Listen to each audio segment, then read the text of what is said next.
Hello and welcome to a new episode of Shadows over DC. So tonight we have a few of our mages are getting together to investigate the disappearance of the ghosts in the city. So the three of you have met at the Demons and Divinities bar. It's a small, goth club type bar on the very edges of mage territory. Edging down towards museum district of the city. As you all meet there, it's quite not, I wouldn't say full, but it's quite busy for a Sunday evening, but not quite full.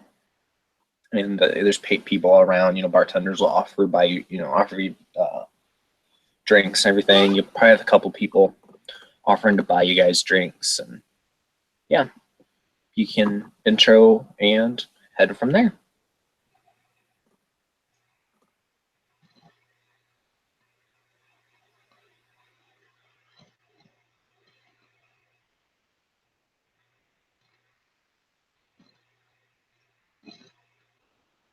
The unicorn wizard will be there, drinking an apple teeny easy on the teeny, as is usual. Oh, my bad. Yeah. Oh, sorry. What? Oh, I thought you were done. I was just asking. We had a bar, you said? Yeah. That's all. He's not dressed all douched up as he was the other night. He's actually wearing like a decent shirt and a pair of slacks. And he's kind of hanging out. All right. Kim, who you playing? Oh, I'm playing Seeker. Cool. Zahir's taking Seeker out for a Sunday night drink. Oh boy. It's been a long ass day at work, and Zahir just kind of wants to hang out with Seeker. Okay.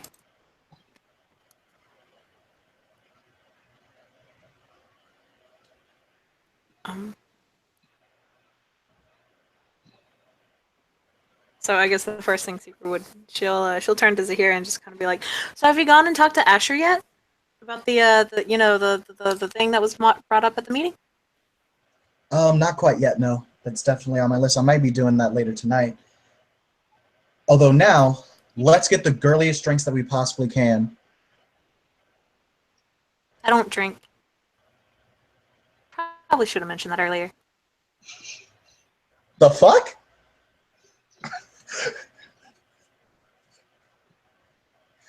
So here just kind of turns around like she just kind of didn't really understand what Seeker just said. Seeing that look on her face, Seeker will clear her throat and say, "I do not drink alcoholic drinks." Okay, see, there goes that weird language you were just speaking again. I don't understand that. Do you want me to try and say it in Atlantean high speech? Like, do you know high speech? And high speech probably won't work out well.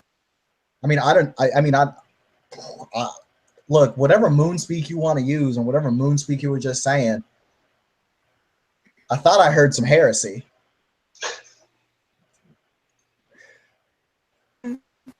Look, I don't see the Emperor around here, so I don't know if it's really heresy. Unless you're like an Ultramarine. Are you a salamander? The salamanders are great. Why do I have to be a salamander, Seeker? Is it because I'm dark-skinned? Oh, and her eyes will immediately go wide. She say, "No, the salamanders are good with the kids." Why that one? Why that chapter? Fine, whatever. Let's get a drink. That's not. He just leaves and gets a drink. That's not what I meant.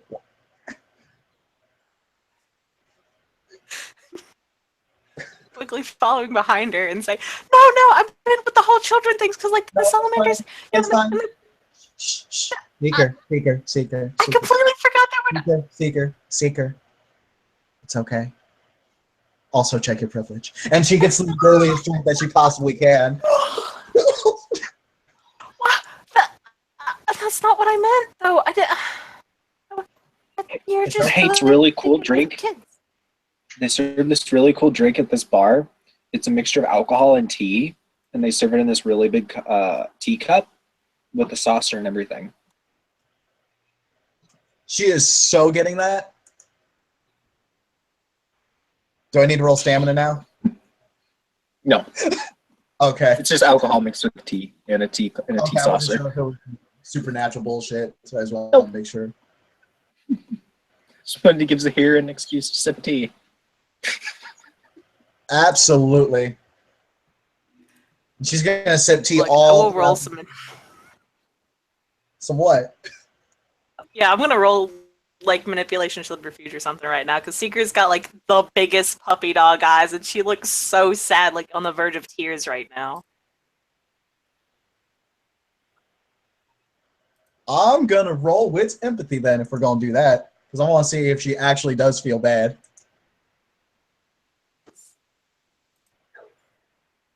Huh? I thought her subterfuge was higher than this, and she's not lying. So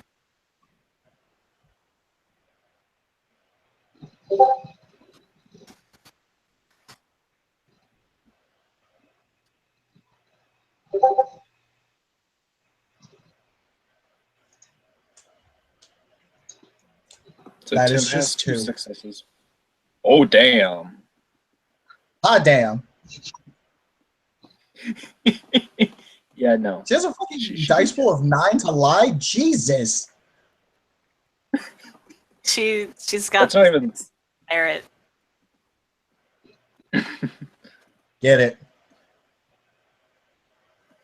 So yeah, she's got like the biggest fucking puppy dog eyes, and she looks like she's on the verge of tears. She looks so sad right now.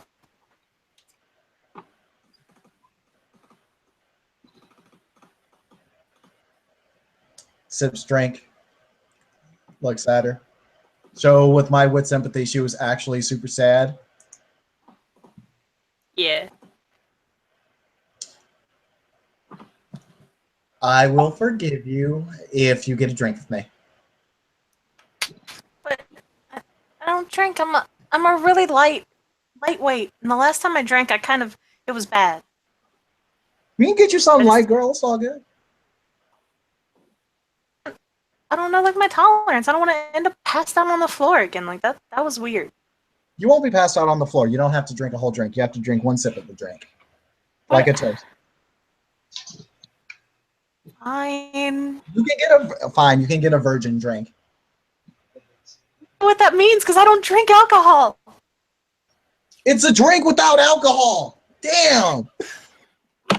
By the way, you guys hear people at the bar around you are starting to grumble. Grumbling going through the crowd. Like at the two of them. No, it's directed at something at the door. Oh, okay. There's a hero. Check it out. She's assuming it's a cop. So when you look at the door, there's appears to be a large crowd of people coming in, but they don't look like people. I mean, the one in front's a fox, and then there's, Oh Hey, no. and then there's so there's a bunch of furries trying to come into the bar to get some drinks, and the goths are kind of posturing. Fucking. Hold on. So here's gonna look around her bar. Where the fuck is she? Like where she is. Yeah, like who's Like- around here? There's Unicorn Wizard's not too far away. Obviously there's Seeker, and then there's a couple of like more scene kids than just straight up goth kids that are sitting nearby who are kind of just watching this with bemused expressions on their faces. Where am I at? You're 4 seats down to the left of where Seeker and Zahira are. Okay. Make it simple.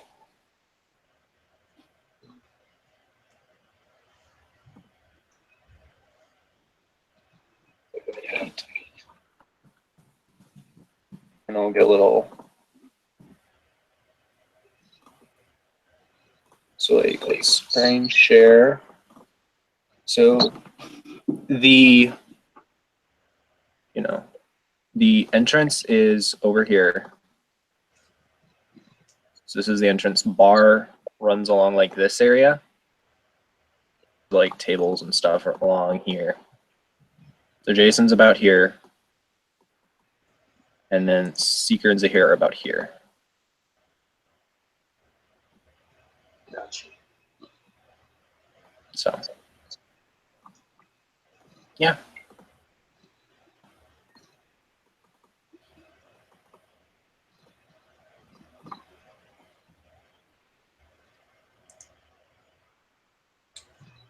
You know what? Fuck it. Non-goth people or non-alt people in this room are currently Zahira, Seeker, and Tiger's character. Yep. Yeah, Zahira's gonna lock eyes with that person. Look of like we're together now.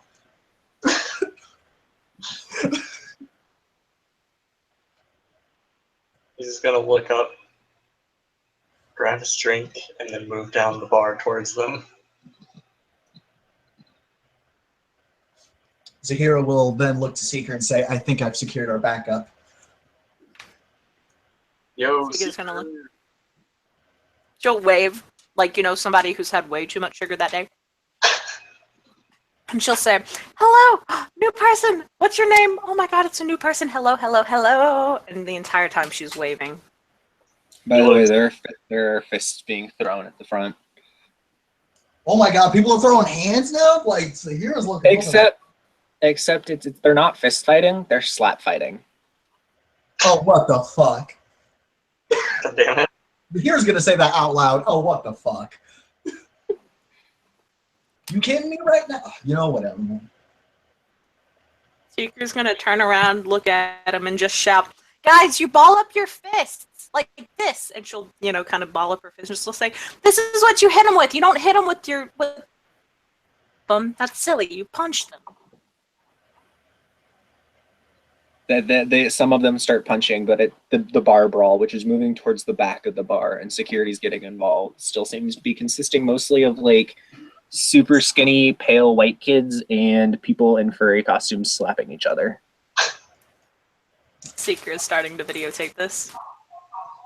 Same. Yeah, Zahira's not gonna get involved until people actually like really get serious about this and start pulling knives and shit. Then she'll do a thing.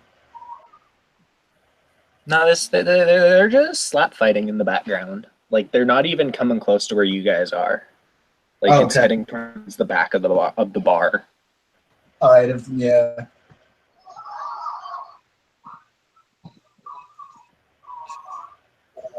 Tiger, what's your character's name again? Sorry. Unicorn Wizard. Okay, fuck it. Zahira will look to Unicorn Wizard, and she'll say, this is quite a bit of a den of deviants that we seem to have found ourselves in. Yeah, kinda.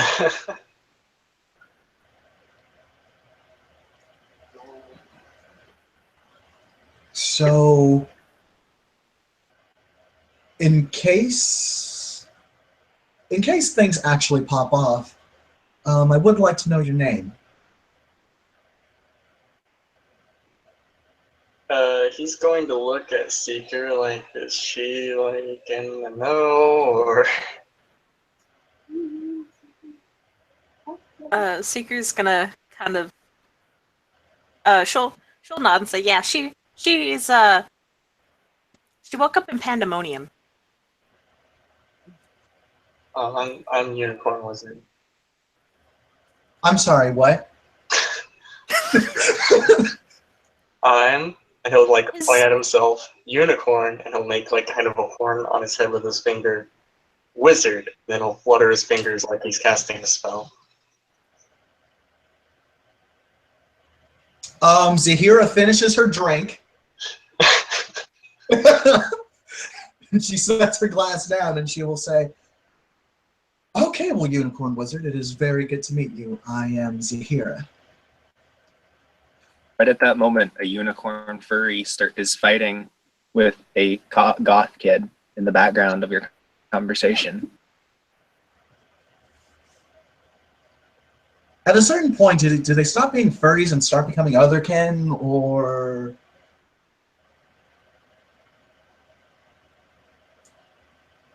is that just a fine line that's crossed, or is that a spectrum? I don't know.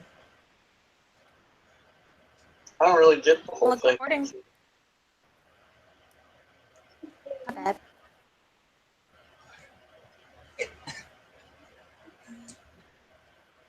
And Secret would just kind of clap her hands together and say, if you guys aren't busy tonight, here I know that you kind of wanted to have like this drink thing, but I don't drink. And hey, we can take drinks with us, to be completely honest.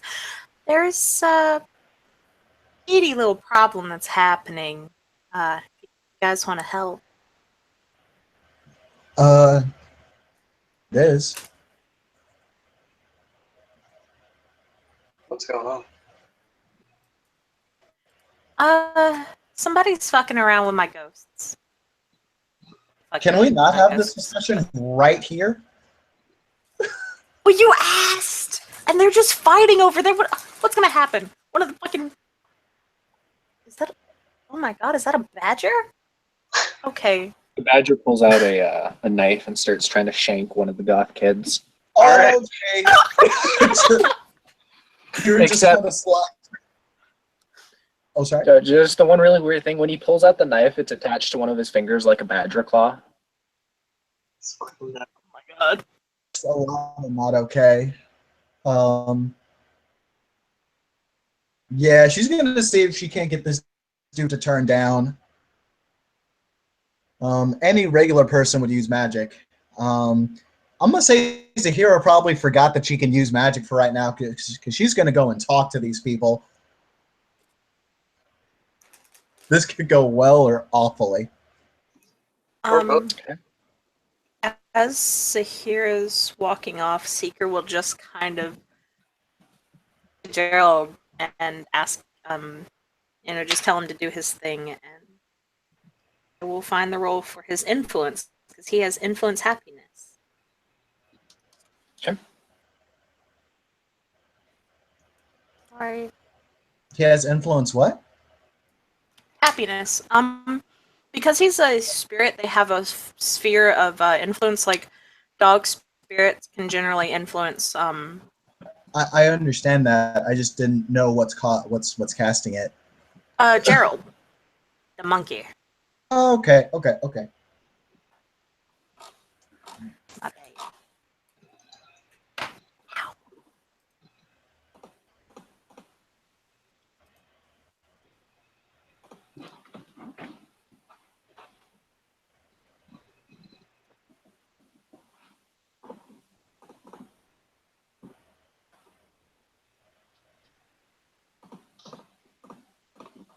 I think you're good to keep going, Tim, while Kim finds that role. Okay.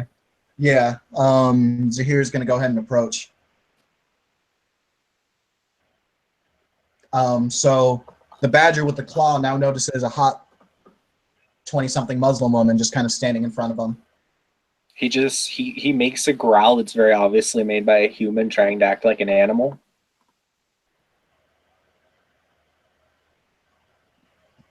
Hey.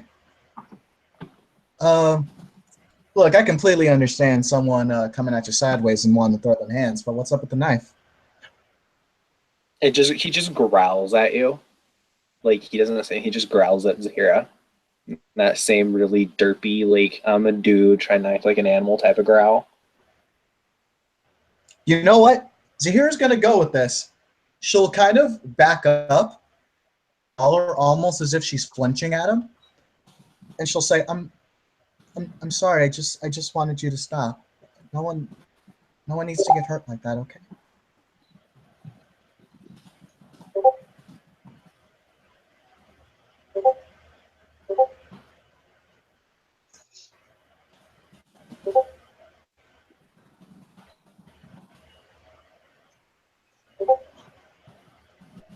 Oh, I got too many things open right now.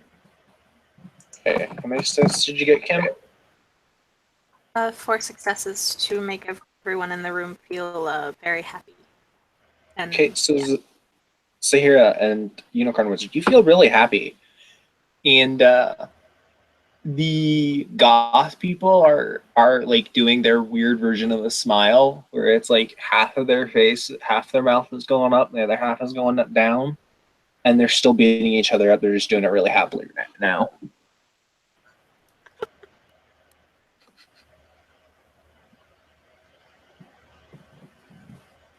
So he's still brandishing a knife. He's just kind of like, when she kind of backed up, he switched his attention back to the goth dude he was slap fighting. Oh, she didn't get. She still isn't leaving his. She's making herself smaller, but she's not getting out of the way. Okay. He just tries to shove her out of the way. And that's his strength roll. My defense is 3. Actively trying to like fight him. I'll just go ahead and dodge and make my defense a 6. Okay, yeah, he was rolling a chance die anyways.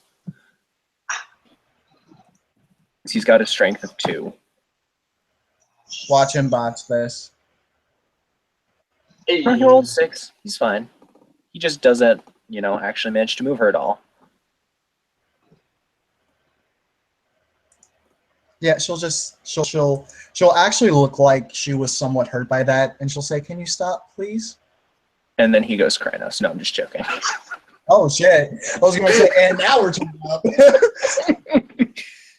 He kind of just he starts like shouting, and he just picks up the big like furry helmet, picks it, slams it on the ground, and walks out like in frustration.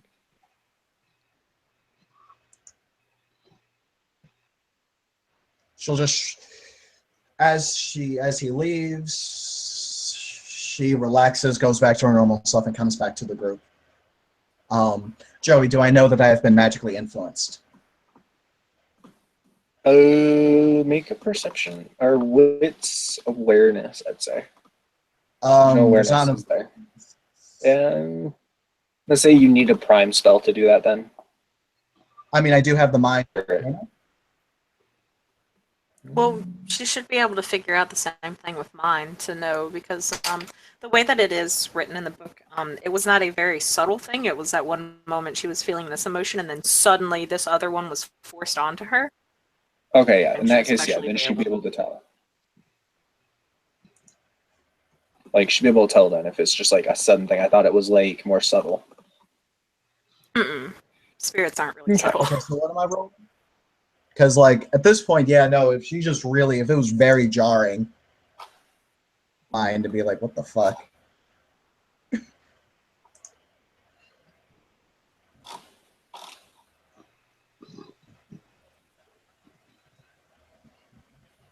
Yeah.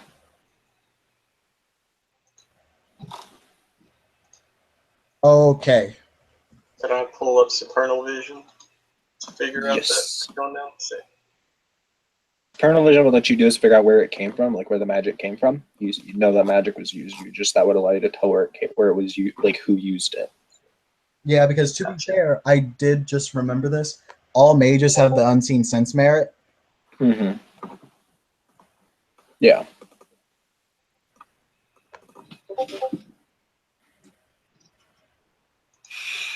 Just simple if you have 2. Mhm. Yeah, Yep, the yep. little monkey is where that magic came from. Okay. Yeah, so here it comes back. She walks up to Seeker, and she very directly asks, "What did you do?" I asked Gerald to make everyone in the room happy, thinking it would stop people from fighting.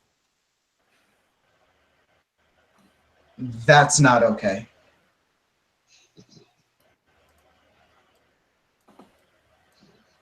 She'll kind of tilt her head to the side.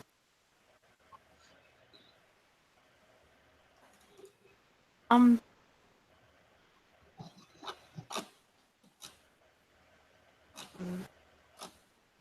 She looks really confused. Warping someone's emotions and thoughts like that without someone's consent is really fucked up. It wasn't thoughts, it was just emotions. And I And was doing it for a good reason, but okay. It wasn't as but there were a lot of other ways to do it. if I Please was do not do. increasing their anger. I'm sorry, I keep cutting you off. I keep thinking that like you're done. Yeah, that is my dad.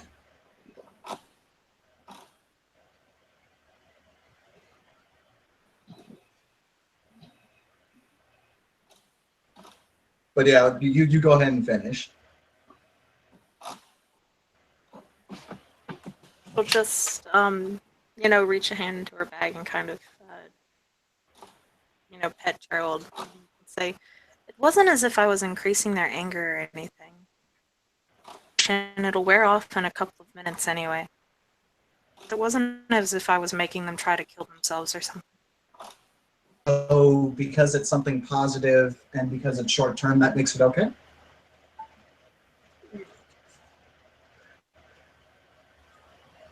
Well, when the other option was to just let them continue fighting, then yeah. And are they still fighting over there? Because it was only one that left. Still brawling. And she's like, obvious.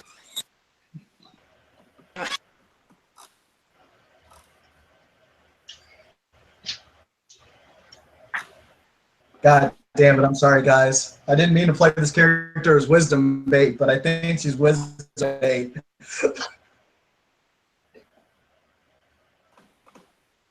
A seeker.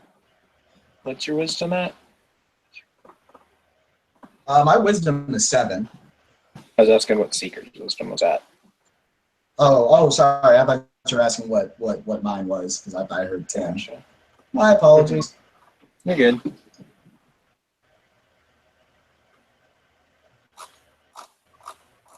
Sorry about that.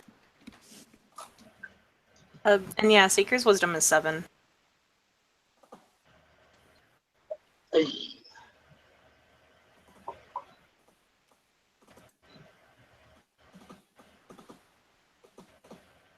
She'll say, well, obviously it didn't work anyway, so I don't see what the big deal is.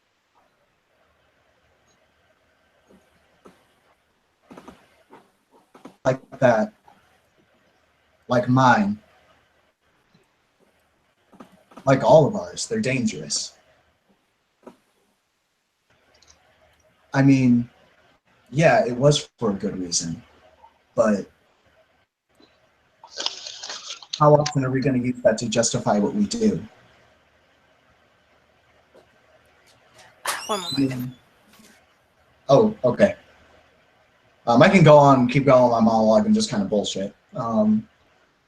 She'll just say,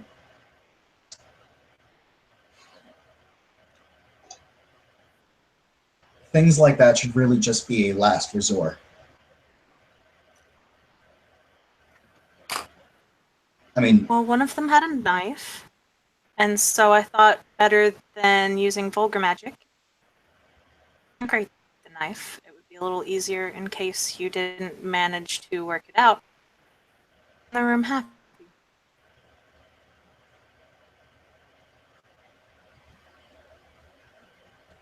just Or in case you were stabbed as well. Because you were walking up to a clearly angry and armed person.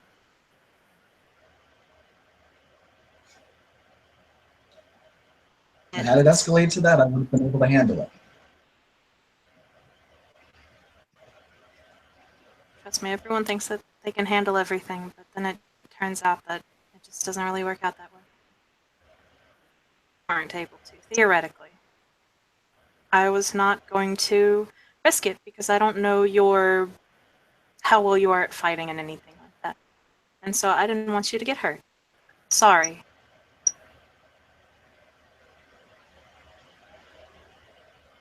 Just next time you want to affect my soul, just ask me first. Generally, I'll be okay with it. Ask first.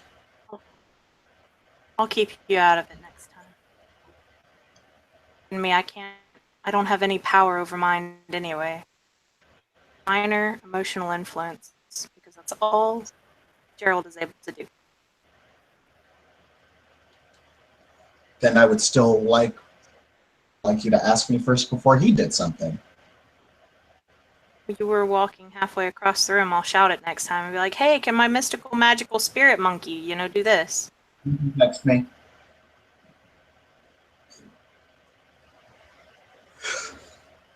There are a lot of ways that could have. That.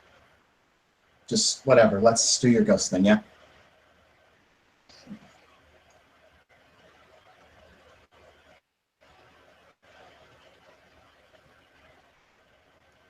Okay.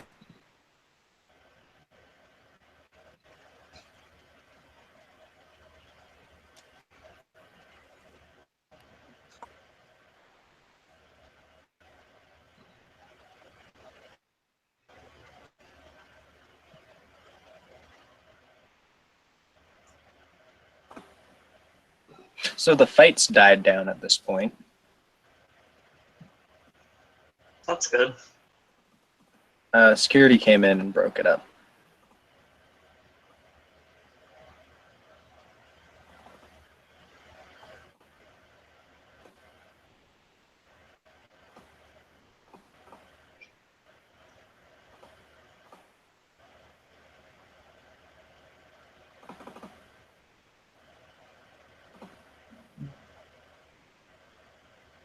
So yeah, what do you guys do?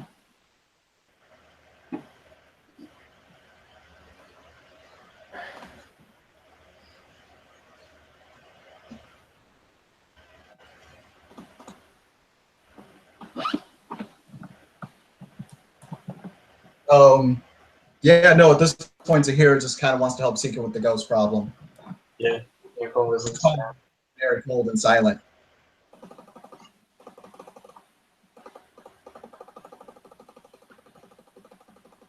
Sorry, what did you say, Tiger? Unicorn is down. He'll say, let's just go deal with the thing and the stuff.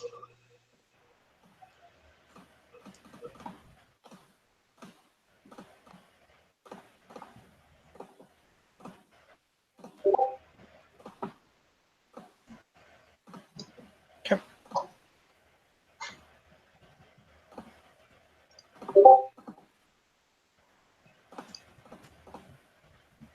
And Seeker will just hop out of her chair, not say a word, and walk out. Okay.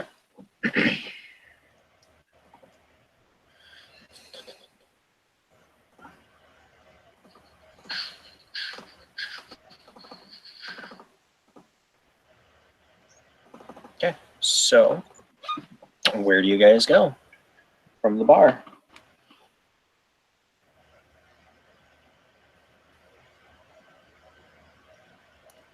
Seeker's gonna head to the what was it, a museum or whatever that the ape told her that he thought it was originating from. Actually, yeah.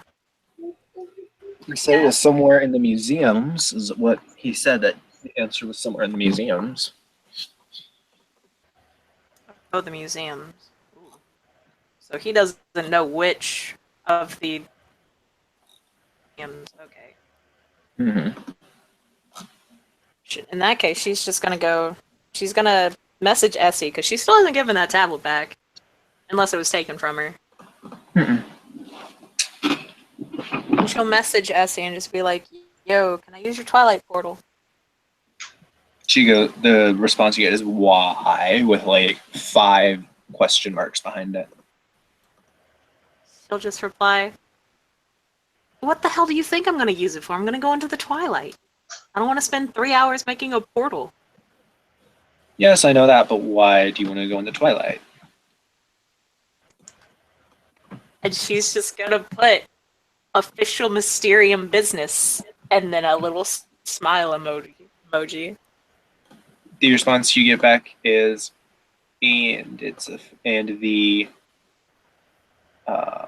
God, sorry, I'm just a bit distracted. She goes, into the portal is official free council property with a winky face.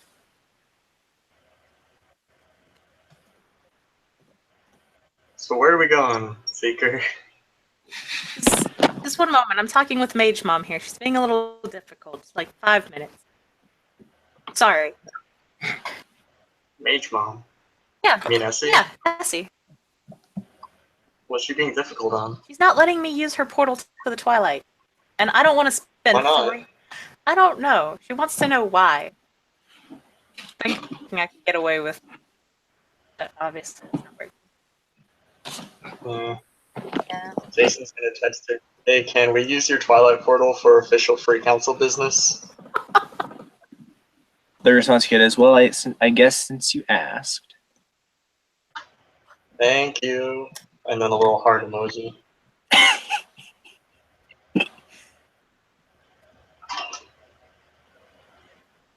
And yeah. So, Essie, after like 5 minutes, will text Seeker back and say, fine, you can use it. She'll just message back. Thank you. The message that comes after says, if you break anything, you're paying for it, you know. She'll just reply, it's the Twilight. Everything's broken anyway, and I'm not sure if you know this, but Moros are kind of, you know, the gods of the Twilight because we can do everything in there. Random spirits that are there. Why are there spirits in the Twilight? Like, what? You can't even do anything with spirits. Why? The response is, just don't be starting any cults. She will just put no and then like 5 dots.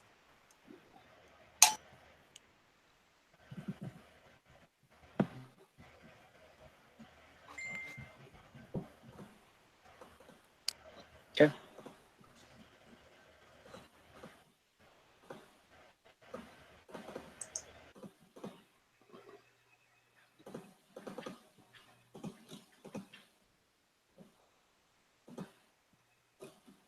So yeah, what do you guys do now?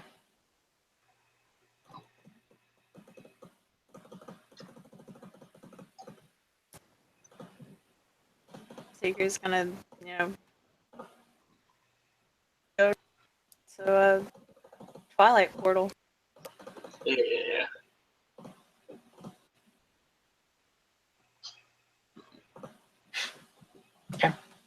So you guys arrive at the Concilium, and it's rather late with, well, it's not, I wouldn't say rather late, it's about 8 o'clock or so. SC is waiting with a couple of technicians in the like council room.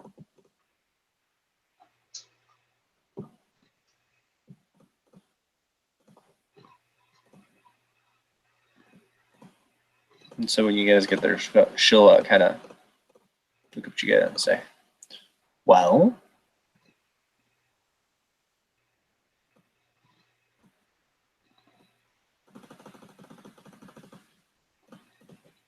Hi.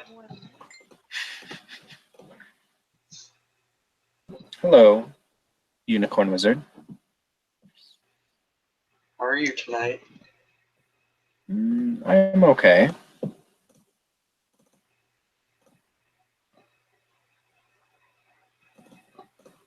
He's gonna nudge Seeker. What are we doing?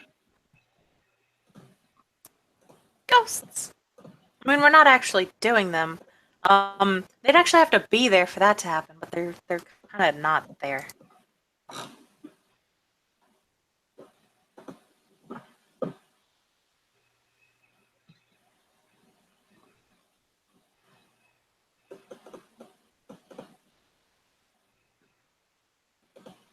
Yeah.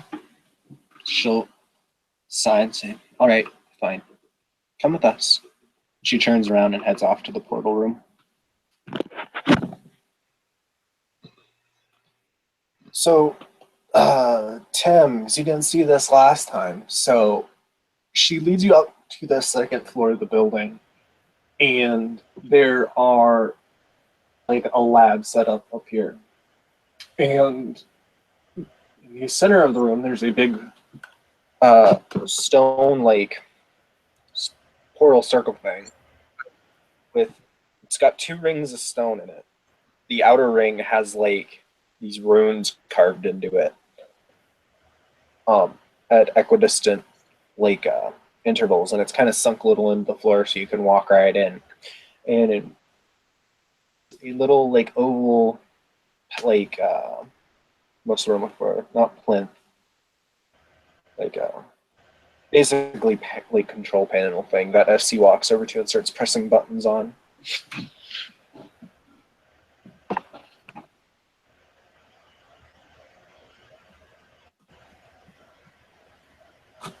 Okay. The free council technicians are taking care of stuff around the building or the room. I mean,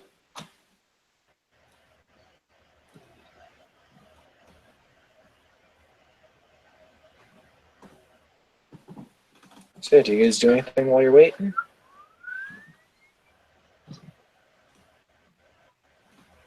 I'm gonna spin my gun around like a cool cowboy.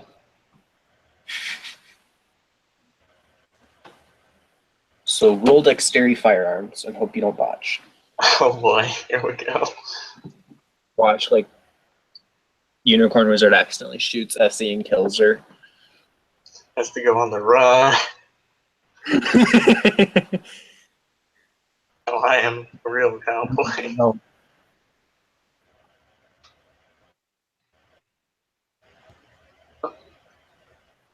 Fun fact, guys, it doesn't work. R is capitalized. I'll try lowercase r. Hey, I got at least 2. Hey, SE, you look pretty cool.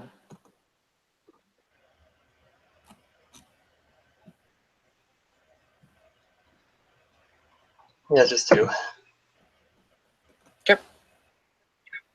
So yeah, after a moment, like the portal, like the inner ring starts circling around and runes start lighting up, and then like there's like a mini explosion of like water looking shit that comes out of it, and then there's just a shimmering blue surface on it.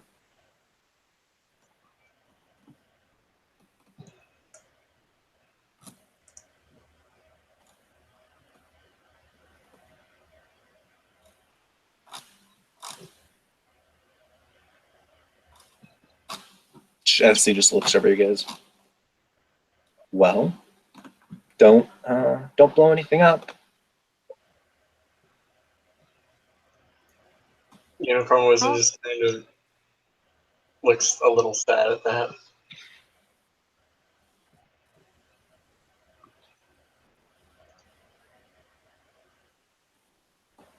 Of course we won't blow anything up. It's the twilight.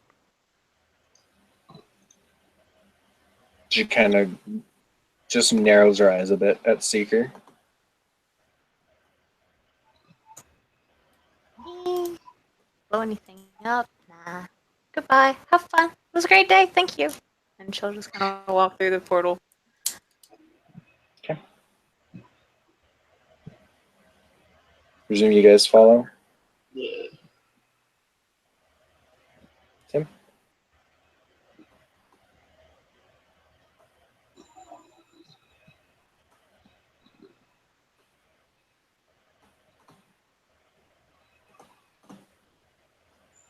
Tim, you there?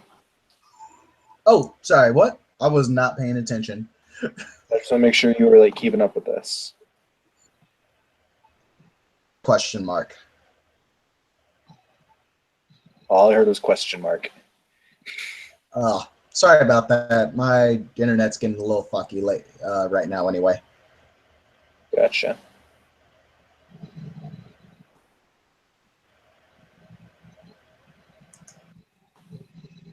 Yeah, they opened up the portal and Seeker and Unicorn Wizard went through. Yeah, dude. Okay, so when you go through, there's this feeling like of kind of almost a vertigo. And then you are in the twilight. You're on the second story of the decaying looking building.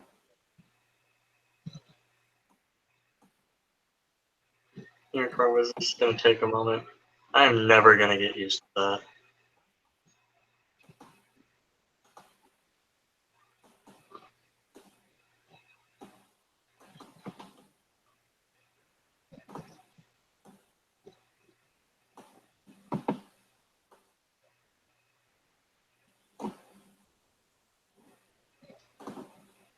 So yeah, there aren't any ghosts around you guys.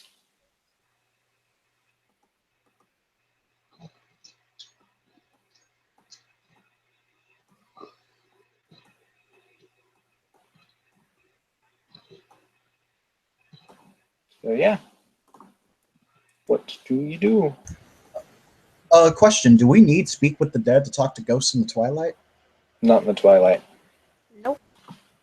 Okay. Yeah, there's no Yeah. ghosts around anyway, so. Oh, okay. But yeah, Zahira will ask, where do your ghosts typically hang out? Oh, around. There's not really a location. They just kind of walk around. They're not really, she'll throw up air quotes, my ghosts. The ghosts that I speak to have been saying that a lot of their friends have been disappearing. Their fetters have been resolved. It looks like they're moving on, but there's two. Okay, you have to jump through hoops to help a ghost move on because, their whole final thing is, oh, I need you to go do this for me and this and this and this until they're all finally resolved and they can move on. There have been so many in such a short period of time that have, until throw up air quotes, moved on. Kind of almost impossible without, I don't know, all the Moros mages helping out at once. Or just any kind of death mage helping out all at once. But from what I've been able to gather, it's only been 6 people who, and she'll get a scowl on her face, are very individuals. They're stealing my shtick. I don't like it. I mean, how do we know it's them specifically? Because Could it that's be what the multiple? ghosts have told me. Okay. Well, I mean, if they're being helped to move on, isn't that a good thing? Isn't that the end goal? Or they could be taken and just look like they've moved on.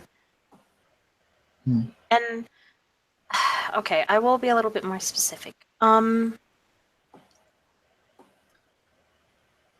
The remaining ghosts don't know for certain who it was, but there's a group of 6 people who arrive that can see ghosts. And the thing is this group has been unusually cheerful, which I don't like because that's my shit. But they have these objects with them that none of the ghosts were able to give me a description for, which kind of pissed me off. So it's either they were hiding that from their minds, or the ghosts were so odd that the ghosts were unable to describe it.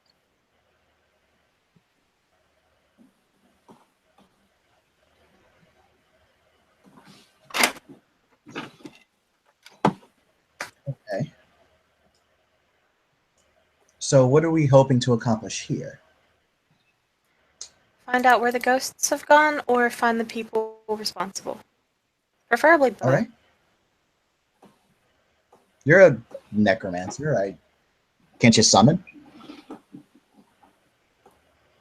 The ghosts. If they have moved on, I would need names. I'd need preferably an item connected to them if I'm summoning them and I've never met them before. The thing is usually if you're summoning a specific one, it's good to have a name that you've had some sort of minor personal connection to. I can do it without the minor personal connection, but it's extremely hard. But I never got any of these names, and if they are moved on, I would have to use time and couple other arcana to actually go back in time where they had died and spoke to their ghosts. Because if they've moved on, I can't bring them back Right. from wherever. Yeah, actually moved on.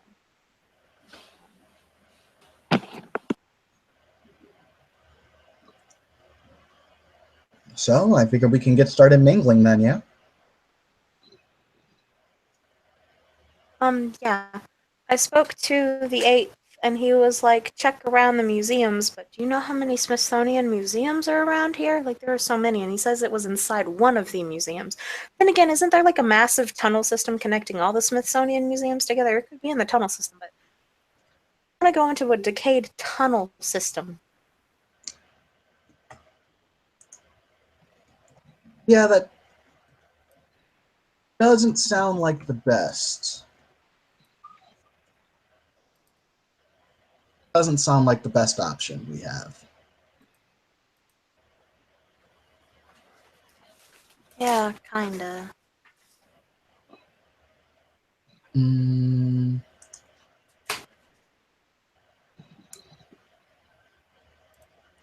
Maybe we try the...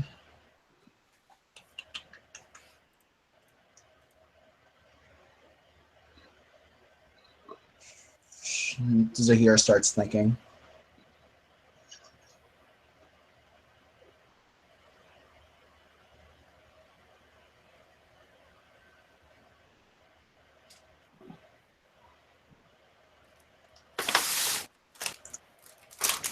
Well, come on, we can go downstairs and see if any of the ghosts have any new information for us. Yeah.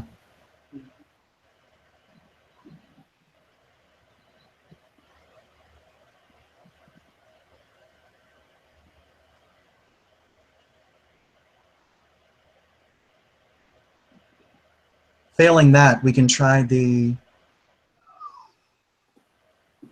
either the Museum of American History or the Museum of Natural History.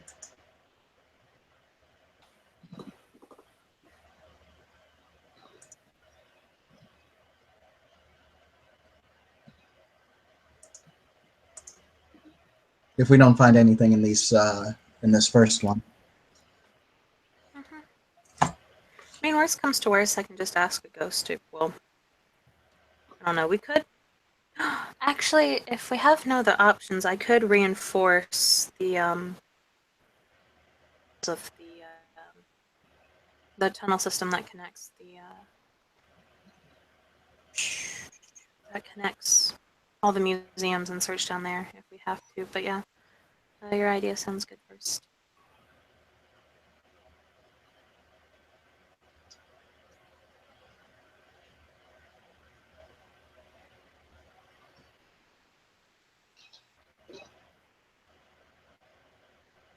So yeah, you presume you guys head downstairs?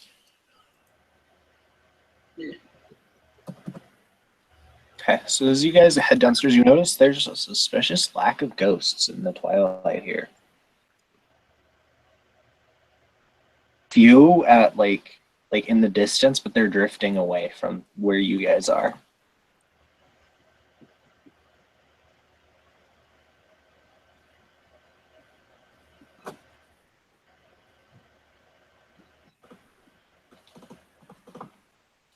Here's gonna call out to him and just be like, "Hey, wait! I need to speak with you guys." They don't stop. Fine, she's gonna summon, or she's gonna call one of their bitch asses over. Okay, I gotta roll something as well. Add in your gnosis to that. And she'll use high speech and her magical tool. Mm-hmm.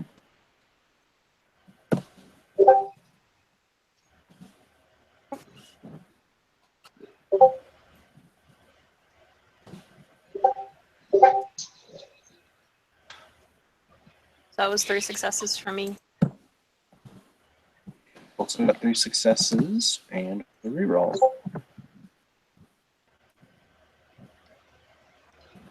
See if it succeeds this last one. God damn it.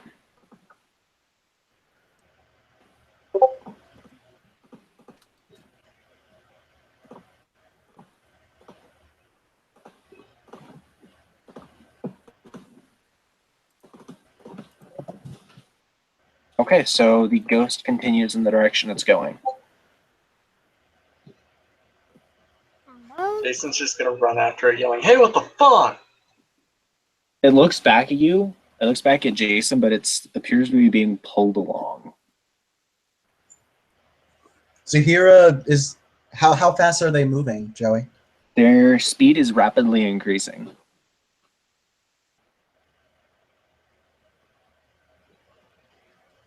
Slaker's gonna try to call another one of them. Actually, does it look like they want to go along with this? Some of them look okay with it, and some look like they're resisting a little bit, but it seems to vary between individuals. Yeah, Zahira will point to one that doesn't want to go in that direction and say, try targeting that one. It may work with you a bit more.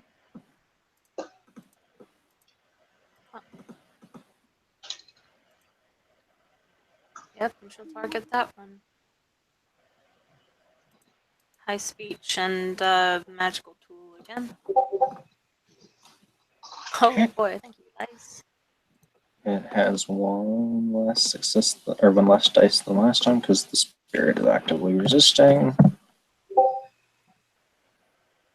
It is continually pulled along.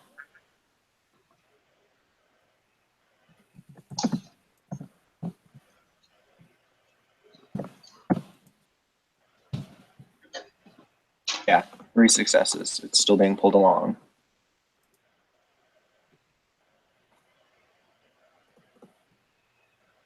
And it is worth noting when Seeker reaches out to with her magic to pull him in, there's some other it's magic. It's not death magic, but it's magic she's never encountered before that's pulling them along. I've still got some tunnel vision up, right? Yes. Can I tell what kind it is? Can't tell specifically what kind it is, but you can tell whatever it is, it's very primal magic. Okay. Not the prime arcana, just the magic is very old. Okay. Upon seeing them pretty much ignoring his question, I'll just turn back to the others. Something's pulling him along, and it's old as fuck. Well, considering we can pull them back, we may be able to follow them. She'll look over to one of the ghosts, and she'll just shout out, "Hey, what's your name?" All that you get back is a slow moan of despair. Sorry? All it replies with is a moan of despair. Okay, but she has she knows what it is, right? She's seen it. Mm-hmm. All right. Zahira's gonna cast. This is gonna be a bit more improvised. She's not going to scry the ghost, but what she is going to do is it's a space 1 spell, I believe, and it allows her to just kind of find shit or just look for here. She basically is going to follow the ghost. Yeah. Essentially correspondence site. Yeah, more or less. Since it's increasing in speed, they won't be able to follow it as much, but they may be able to pick up a trail. Mm-hmm.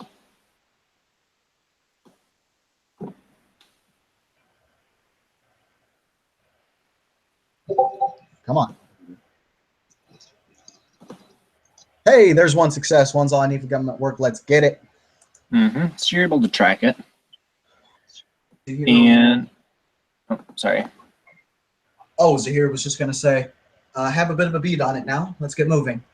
She says as she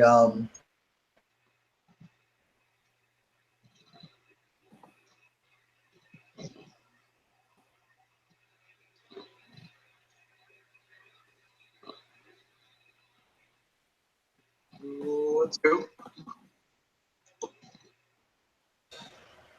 as Zahira uses the Space Arcanum to send some very, very nasty letters over to the Google CEO. Did you drop? Yeah, Hey, at least it took like half an hour to get to it this time. right. Anyway,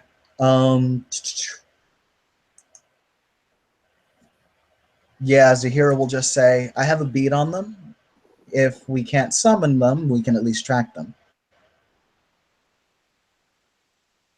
Legit. Let's go.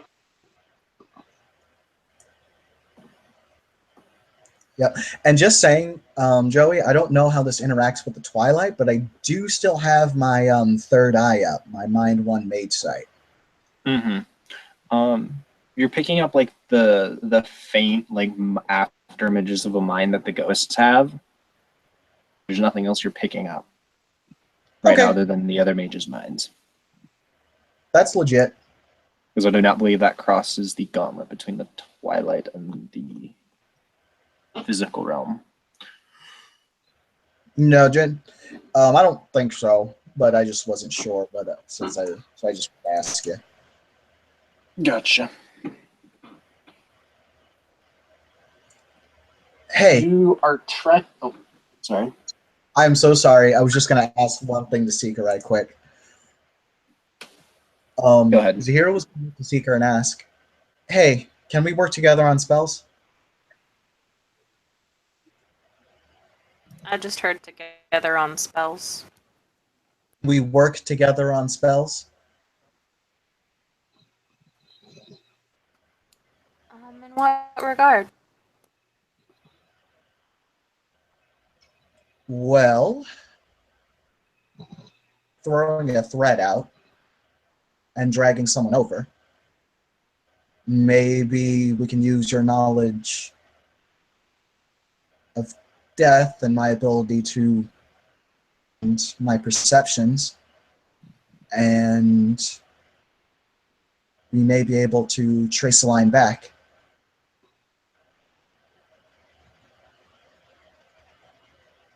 To whoever's pulling the threads, as it were.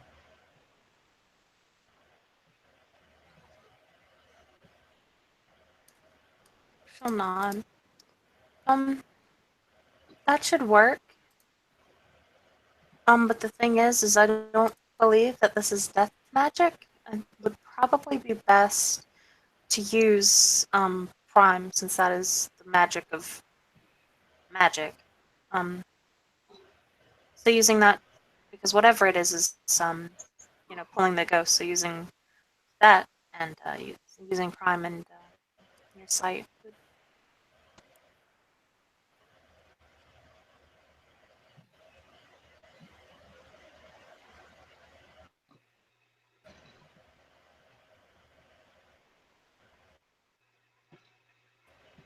Do we have anyone?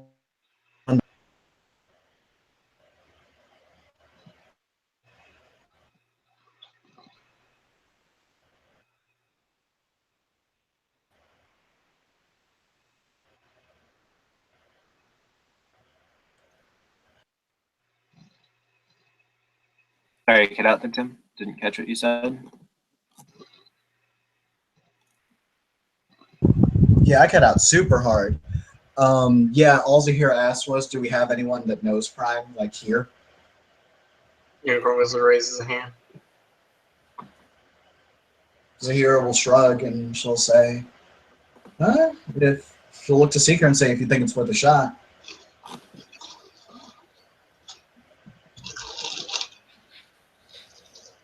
She'll nod.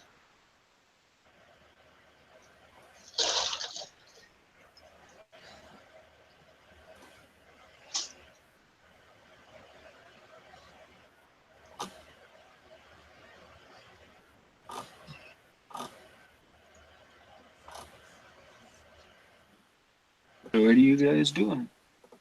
and do some magical stuff.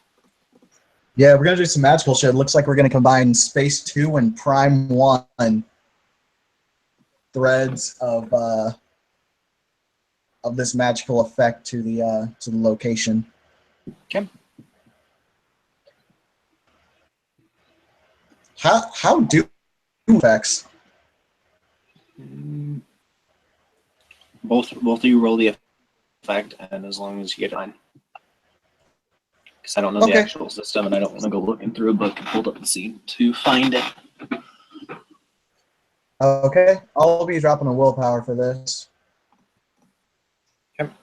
So don't forget to add your extra dice. I got a success. Yep. Hell, watch. Success. There's one. Yep. So you guys, as you Yeah. work Sorry. I was just gonna describe how Zahira casts. Okay, go ahead. Yeah, basically, Zahira will just kind of cover her eyes and kind of reach out towards the ghosts. And it looks like it sounds like she's praying again. She doesn't have a magical tool, so yeah.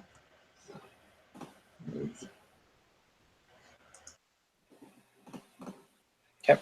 So as you guys combine your magic, you're able to kind of see the shimmering threads of magic that are pulling these ghosts.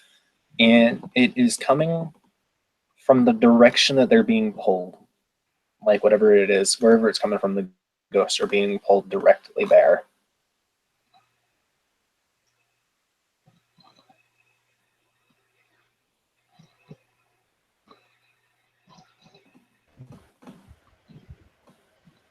Oh, she's looking to actually scry a location here. It's like, Oh, see to like, who the fuck is there. okay. So I think you can do that with you, correct? I thought it was space too. Let me check.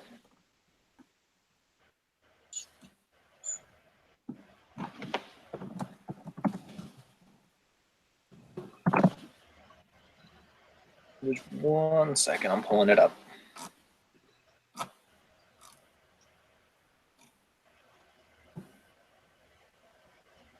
Yes, actual scrying is space 2. Okay, awesome. It is vulgar, right? I believe so. Okay. Oh, awesome. I can describe Nimbus.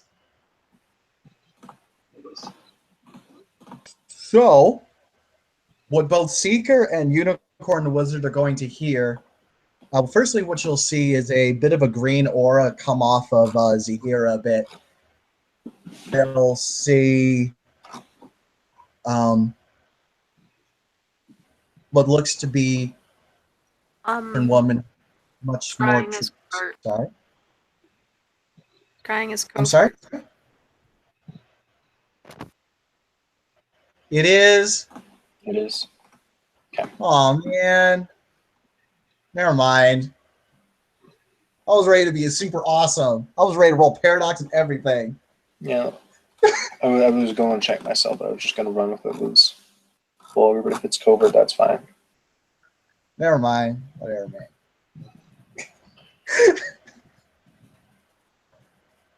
Yeah. So the location that you scry is a clearing in a forest, a generic looking foresty location.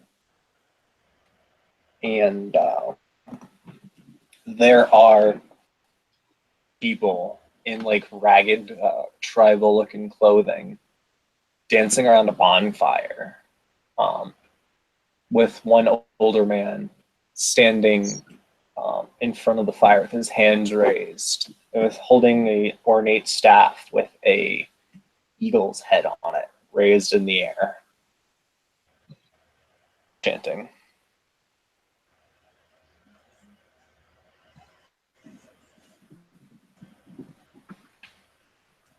And that is what you see. Yeah, Zahira will start calling out the descriptions of all this, and she'll say, "Is this ringing a bell to you?"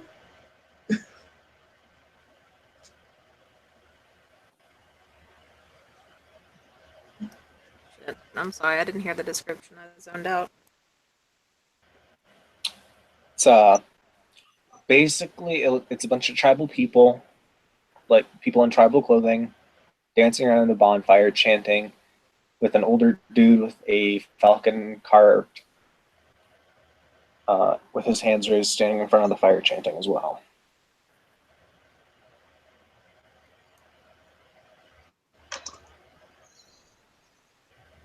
I mean, if they're in tribal clothes, that sounds more like an orphan of Proteus, and that's a life mage. Hold on. Cold? What's your cult spec? Magic? To identify the people, I would say the spec wouldn't work, but you can still try and roll it. Okay.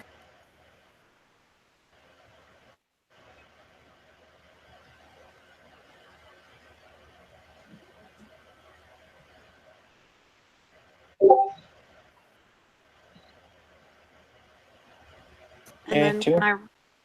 can I roll Gerald's occult as well? Okay. Then? Mm-hmm.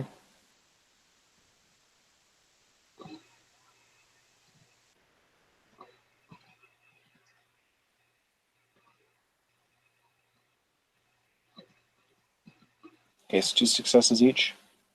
Yeah. Well, it sounds like some pretty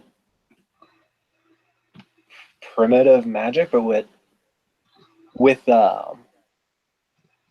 I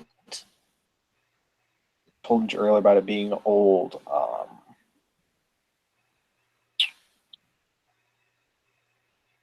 You can kind of, both you and Gerald kind of like think together for a minute, and if whatever it is, it's probably not Atlantean magic, because neither of you have ever heard of Atlantean magic like this. Like, with the accoutrements of the people and everything, it's just everything about it is really weird and does not scream Atlantean magic to you.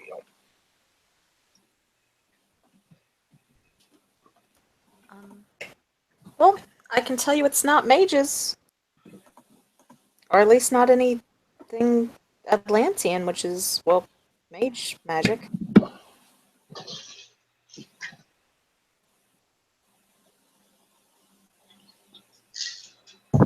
So this is next level shit, is what you're telling us, or different style of shit.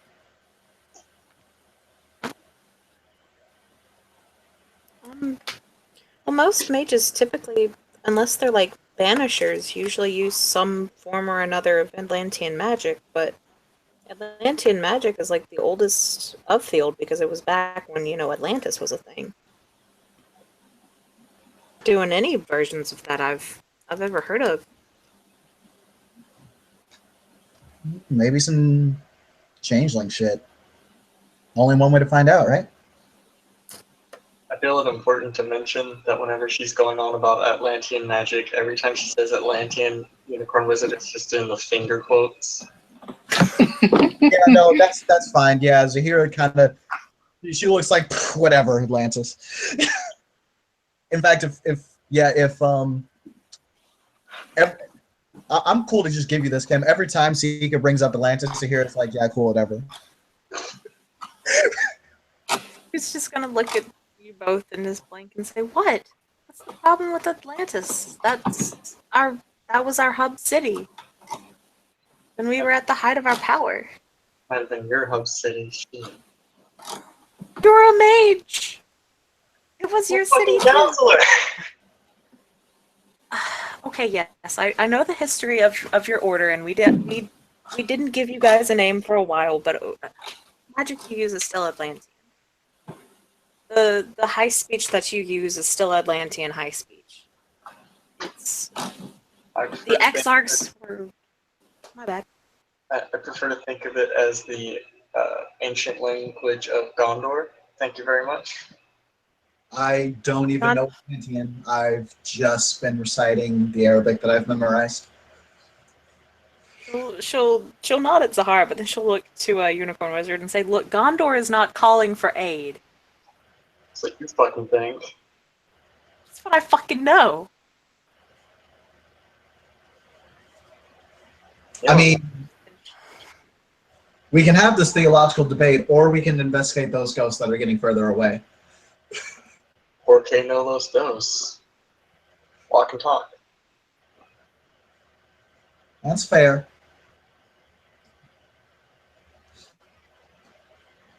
Then she'll look over to the Zahara and say, "Well, you're in an order now, and they're usually really good about teaching all the new apprentices high speech as soon as you're in an order, so you should actually start learning it quite soon. I'm amazed that you haven't yet." She'll shrug. She'll say, I haven't really needed it. It's just an extra focus, really. When you're using your magic, it helps. Same thing with a magical tool, but I guess that's what your prayers are. I guess. It's possible. I've never heard of any magical tool like that. Usually, it has to be yeah. I don't know. Shoulder shrug. I mean, I've got a gun. That's my magical tool. Well,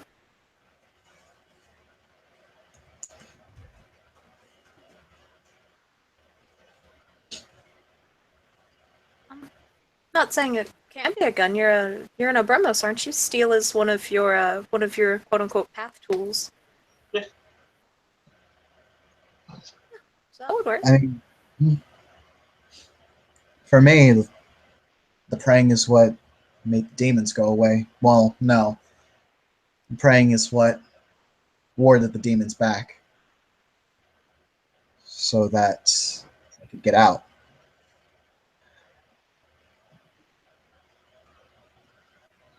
She'll nod. Yeah, that makes a lot of sense. And I'm not saying there's anything wrong with it. If it works, it works, you know? I'm just saying it's the first kind of vocal magical tool other than high speech that I've ever seen used. It's pretty cool. She'll shrug. Well, thank you.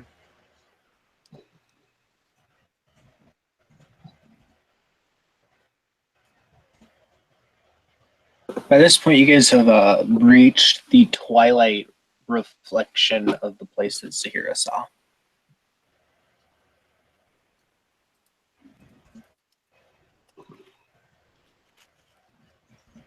See when you get there is the fire exists in the twilight, except it's green, and the ghosts are like circling around the fire, and they're heading up.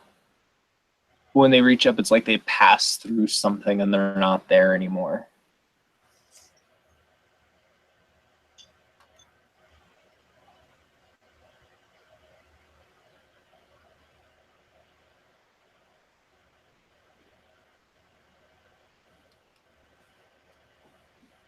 Oh, by the way, Seeker, that weight you've been feeling on your shoulder ever since hanging out with the 8th and Asher, it's gone.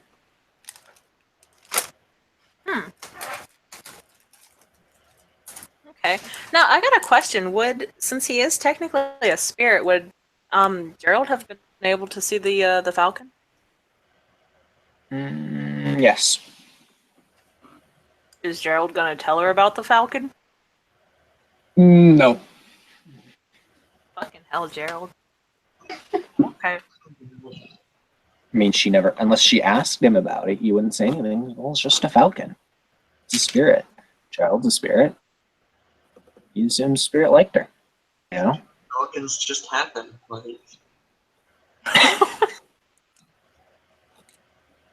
walking down the street, suddenly a falcon. Like, holy shit. What's a spirit falcon? Yeah,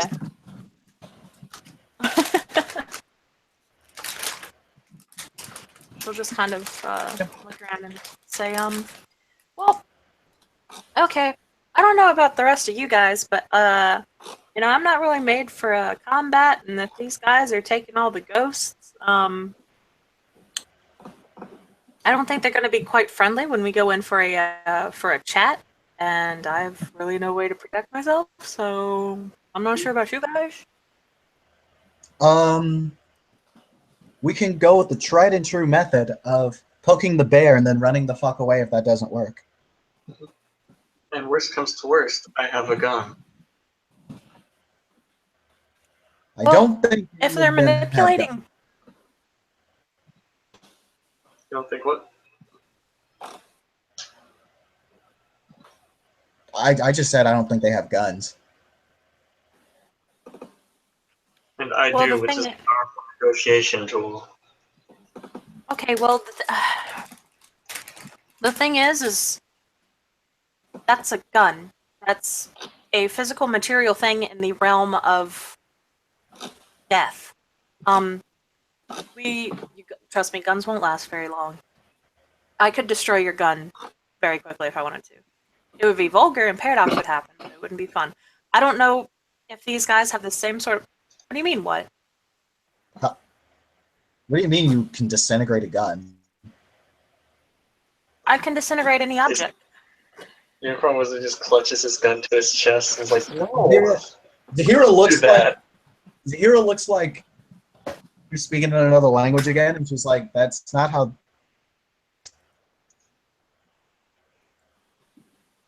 She'll look over to a unicorn wizard and just kind of, lift her hands out and wiggle her fingers to Zahira and say, "I'm a death mage. Death. I can rot and decay any object that I want." And she'll kind of Death is chuckle and say, death is something that happens to people, not things. How are you inflicting death on a thing? "I'm inflicting decay on an object, increasing its rate of decay, in which, the iron, steel, the metal, or whatever of the gun, quickly oxidizes and rusts away until it is nothing. And once I, more powerful death mages can, she'll throw bear quotes, rot away a human. It's called, it's a pretty nasty spell called rotting flesh, and that's literally what it is. You can rot away people's, just.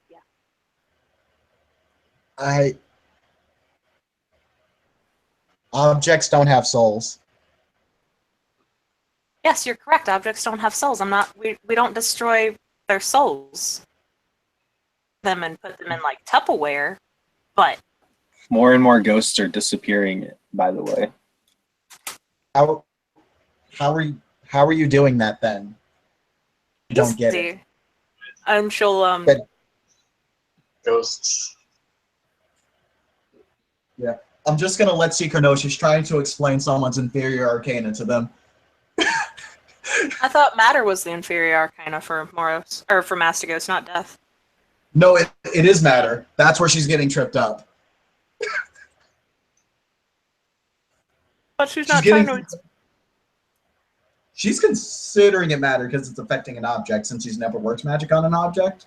So she's just like, what? Seeker will. Let's say Seeker had a water bottle. She'll pull out the water bottle.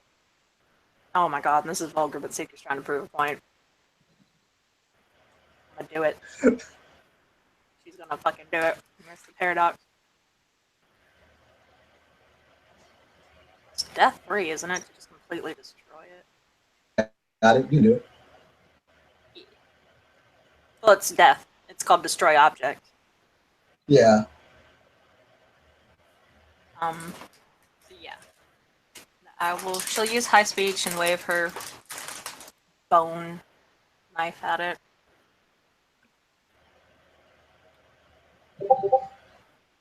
Wow.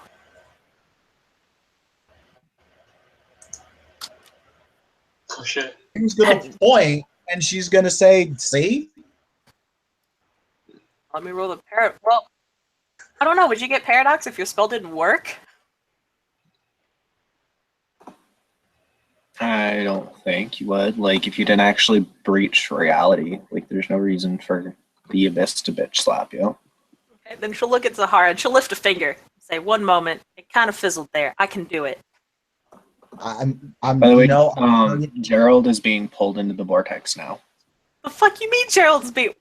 What? Gerald has flew out of her bag and is flying with the last 3 ghosts up the fire. You guys, ghosts. Yeah, no, as soon as Gerald was lifted out of her bag, she is bolting after that dude. Yeah. And as Gerald and the last 3 ghosts just reach the apex of the fire, they disappear and the fire goes out. I swear to God, if I just lost all those fucking paradots. So, Seeker's gonna bust in there, seeing Gerald just disappear. Actually, does the familiar link, is it severed? No, it is not severed. And Gerald is going, goddamn, there's something fucking chasing me. It's in a bit more spirity terms, but that's essentially the gist of what he's saying is, goddamn, there's something the size of New York State chasing me. Okay. So Seeker's just gonna bust up in there, hands on her hip, trying to look as big as she can for a 5'1" woman. She's gonna say, y'all bitches better bring them back right now for us bust a cap in your asses. You don't have a gun. I do. Is she doing this just in the Twilight, or did she the real world? Oh, I thought they were in the Twilight. No, those people are in the real world, in the Tellurian. The fire was in the Twilight, but the fire that was in the Twilight has gone out now.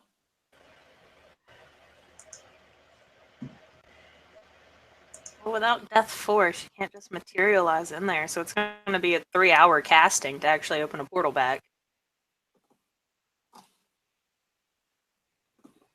Because of the grave, but that's just touching the things in there.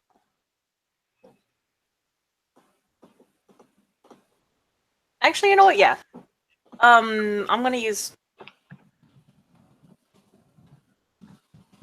I don't know. It's Touch of the Grave is where you're usually in like the material realm and you're reaching into the Twilight. I don't think it would work the other way around. So there's nothing she can do then. Let me pull out Mage. You might be able to do a single casting just to open the portal long enough for you guys to get through. Seeker's trying to figure out how to get to the material world to confront the people that were casting this magic. Yeah, the ghost gates. Yeah, and then it's an extended action. When you use extended action with Gnosis 1, it takes 3 fucking hours. Mm-hmm. Yeah, I don't think I think at Death 3 there ain't no way to make that quick. Yeah, yeah. Mm-mm. But they may be able to. Ooh, Oh, sorry. not bad. Zahira will bring this up then. She'll look over to Seeker and she'll ask if we use the portal back over at over with Essie and them. What we might be able to do is to maybe able to scry out Gerald's location and then track him down from there. It'll take more time, but it probably will be. Actually, wait. Zahira's gonna. She'll just ask, "Hey, Seeker, can I touch you?"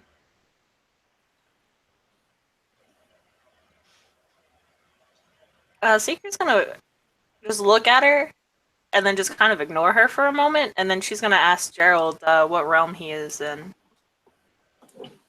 He responds that he is in what they call it, the Hyssal, the spirit world. Okay, so the shadow. Shadow, yeah. Okay, and she'll look back to Zahira and say, "Why do you want to touch me?" I want to find out where Gerald is. He's in the shadow. Oh, why didn't you say that? Because I just asked him. Okay. How do we get there? My mentor. Well, okay. It's not gonna. Oh boy, this is not gonna be good.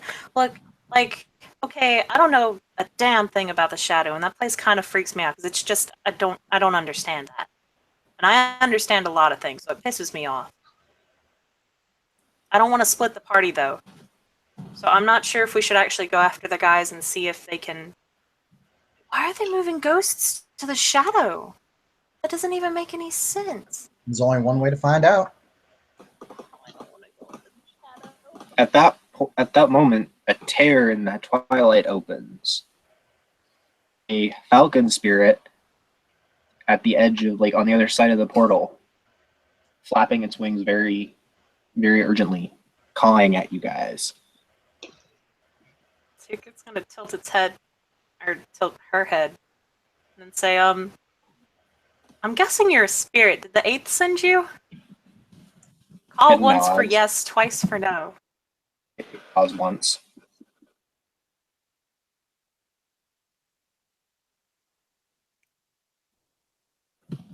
Kind of narrow their eyes at it and say, how did you know we were here? Yeah, it turns its head to one side to look at her with one eye. And just looks behind it and caws again. That makes no sense. You guys are so weird. She'll say, come on, my mentor sent the bird. We should probably go with the bird.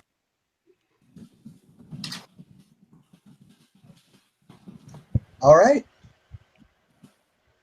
As I walk through the valley in the shadow of death, I guess. We were already in the Valley of Death and Shadows. I'm making references, Seeker. Let me do my thing. But we were literally in the realm of... Do my thing. Did anyone, by the way, did anyone take common sense? No, I didn't. Let's get it. I got mentor Yep. too. Do you try and get a hold of your mentor somehow? I mean, I can't hear. I just brought it up. Okay. I'll think I can hear at least.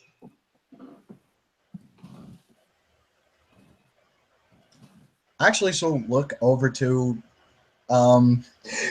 She's gonna look over to Seeker and just ask. So, your mentor sent this spirit to come and get us? I fucking hope so.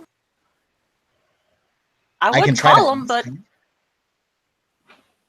I mean that's up to you. That's a spirit. I don't mess with spirits. That's some weird stuff. Like Gerald's the closest thing I got to a spirit. I mean, I'm not talking about asking the spirit. I'm talking about asking your mentor. I mean, if you want to try to bust up into his mind, that's your thing. I mean, whatever he does to you is not my problem then. Because he's a master, and I definitely know older mages don't like people just busting up into their heads. This Oh, you mean mages don't appreciate getting their minds manipulated? Seeker. There's a difference between a minor little happiness emotion and then busting into their head and asking questions. What were you saying, Tiger? Oh, I was gonna say, well, while all this is going on, Unicorn Wizard's gonna mumble something in high speech and brandish his gun, and then try to put up a force's shield. I assume you guys are running after the Falcon, right? Like while you're talking, you're not just standing there talking? I mean, yeah, like, I mean, how far away is the tear? Like it was right in front of you guys. But the Falcon is acting like it's very urgent. Fuck it. You know what? Zahira doesn't have common sense, and I have like 8 different backups. I also made her in 15 minutes. Zahira's just gonna say, you know what? Fuck it. Being reckless has done me well so far. She's gonna walk to the damn portal. Fuck it. Yep. Yeah, it just leads straight to the shadow. Nothing happens other than that. Just she'll wave. Seeker looks like she is so confused right now. She's just kind of looking around, and she's just like, I don't. How the fuck does this shit work? Okay, well, let's figure it out. Hey, Falcon buddy. That Zahira can actually now hear it say, "We need to hurry, or the Magath will eat your friend's spirit." It kind of pauses, like confused. Only Zahira can hear that, by the way. Oh, it's just Zahira. Yeah, no, Zahira will. She's in the shadow. Okay, yeah, she'll shout out, "Hey guys, we gotta get going. They're gonna like eat your souls." Well, Seeker had already hopped into the portal. Sorry. Okay, so she did. So yeah, Yeah. she heard that too. Firstly, what's a Macath?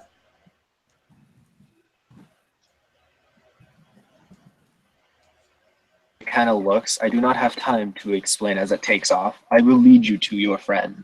Motherfucker, we can walk and talk. It's like high above you guys in the shadow sky as it's soaring away. Just shout down. It's fine. Seeker's gonna look over It and say, ignores. "Look, you don't want to shout here. You don't know what you'll call. We're in the shadow. I can't help you here, and I'm not sure anyone else can except for this fucking falcon spirit." Portal closed You don't once you wanna- get all three were through it. Like, there are malicious things here. Trust me. Just please keep your voice down and try to not draw attention to yourself. And Seeker, for once, looks genuinely fucking scared. No, Zahira will just look over and say, "I'm a Muslim woman that just found out that she can channel the power of God. I think I stick out pretty hard regardless."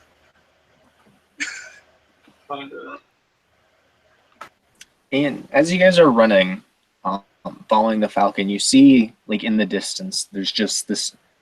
The sky goes from being like kind of like midnight, sort of moon out shadow, to just there's pure black in the sky above you. There's no stars or anything.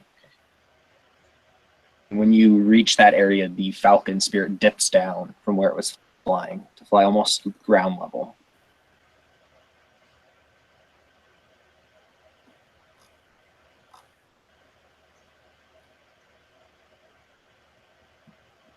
So what now? It leads you for another like 10 Oh, minutes of running. Asking that. My bad. I thought we had. I thought we had. My bad then. No, it's just like once you hit where it's like solid shadow in the sky instead of like the moon and the stars and everything, the falcon like dips down and you guys run for about another 10 minutes. And then you see Gerald in the distance being chased by tentacles that are coming out of the shadow.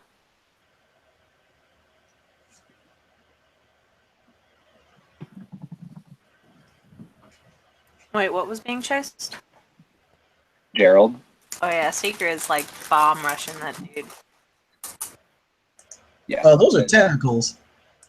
Yeah, coming from the shadow. That is the not sky. familiar.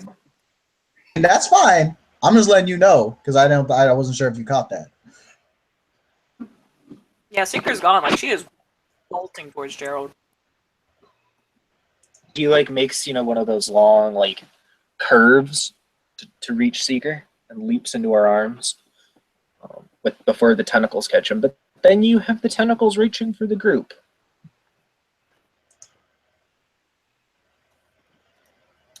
Yeah, sorry guys, I'm a little useless here at this point because she don't have spirit. Have fun. It's all right. We got this. Yeah. Like I said, she is not a combat character. Fuck you, Tim. All combat Sure, characters no have a problem. weakness. This is her weakness. What were you saying, Tiger? Should have made zombies.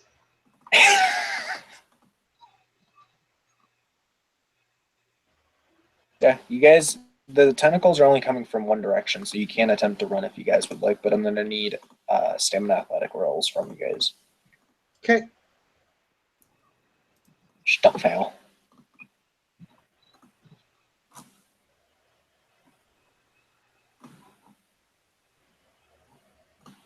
So you can either stand there and let it eat you, or you can try and run.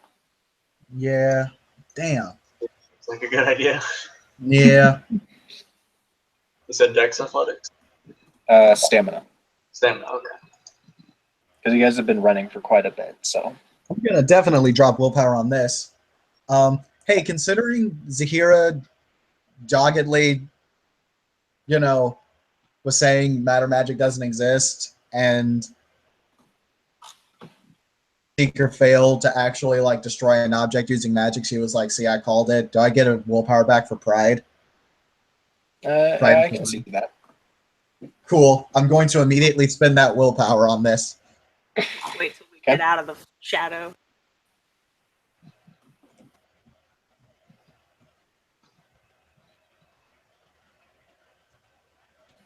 Okay, so Hey, everybody got there we 2 go. successes, right? Yeah. So you're able to just barely keep ahead of the shadow tentacles.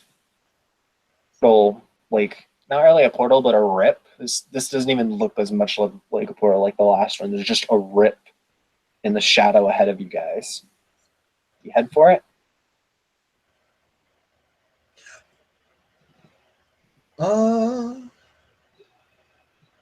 If that's the only way out of here, and where? Sorry, you said this is a portal that went where? Like, Can't where's this see. portal go? All you can tell is it looks like a rip. It doesn't look as refined as the last one. Yeah, Zahir's gonna look to Seeker and just point and shout, "That go back to Twilight or no?"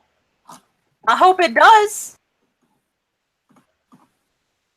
All right. Zahir's gonna sprint into it, and she is going to scream at the top of her lungs, Leroy Jenkins, as she does. Okay, fine. Yeah, and Seeker will be following. I don't want to actually shout Leroy Jenkins because there are people in this house, and some of you have headphones. Headphones are for cowards. I mean, I agree. Okay, so as the 3 of you rocket through the portal, it snaps shut behind you, and you are in the clearing where Zahira saw the ritual going on, and there's people eating bloody chunks of meat that just are like stopped mid-meal looking at you guys. And Okay. if you look carefully, at least one of the pieces of like things they're tearing meat from is a human from the looks of it. How many are there? There's about a dozen of them Okay, cool. Where are we? in the center of the clearing. All of them are at least like a full turn's worth of movement away. What's my mind sight?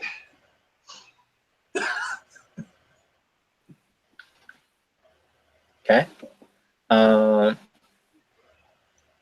seen a werewolf's aura before. Okay. Okay. We are in the protectorate. Oh No, you're not. No, not if they're eating humans.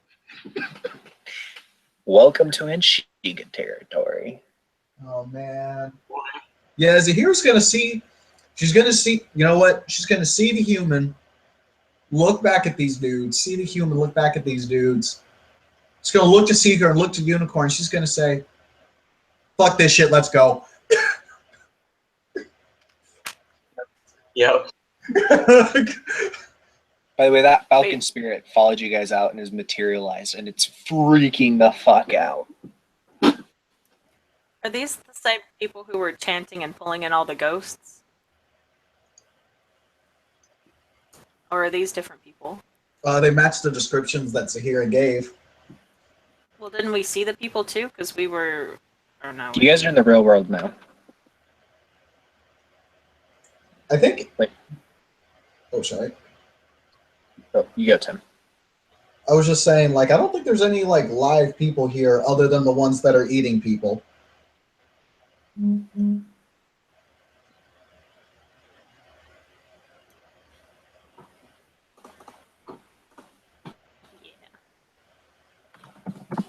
mean, is that not the case? No, I think There's that's- Sorry? Yeah, you were right. Oh, yeah, so it's just these 12 dudes eating a bunch of dead bodies? Mm-hmm. And you guys. Yeah, no. Zahira's only dipping if the other two are going to dip with her. She's not about just abandoning her people like that. You know, Unicorn is totally on board with getting the fuck out. That's Yeah, all. Yeah. Seeker also on board Same. with the plan. Okay, awesome. So I presume you guys are running? Yep. So as you guys are running, you get a bit of a head start because they're all like dumbfounded. A couple of them like leap forward and turn into wolves, and they start chasing you. Okay, here's what I'm going to do. Get it? Is it mental assault time? No, it's not mental assault time. She doesn't want to try to mental assault like 3 dudes or 12 dudes. What she's going to do is she's just going to ask her Seeker and Unicorn. She'll just ask, "Hey guys, want some cloaking?" Yeah, okay. Looks at Seeker, Okay. puts her hands on both of their shoulders. I'm losing, I believe, 2 dice for this. I'm going to spend another point of willpower. I am going to roll a mind effect. Basically, it's basically equivalent to obfuscate. Mm-hmm. Let's Let me hope this see. blocks out scent as well. It blurs all. Basically, it makes them think that we're not here. Mm-hmm. Considering I'm just kind of doing this out in the open, and there are people like seeing this, it's normally covert, but I'm down with this being vulgar. Trying to find the fact to see if it says. Let me find it. I just realized I had mine. Yeah, I have the page open. I'm just looking through it too.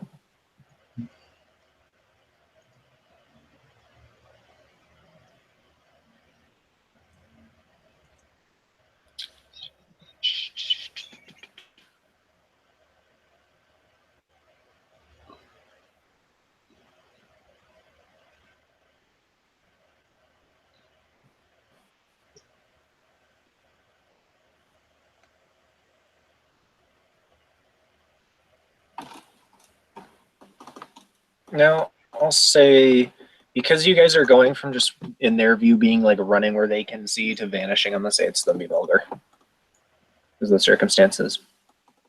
Kick ass. I'm dropping so much willpower on this shit.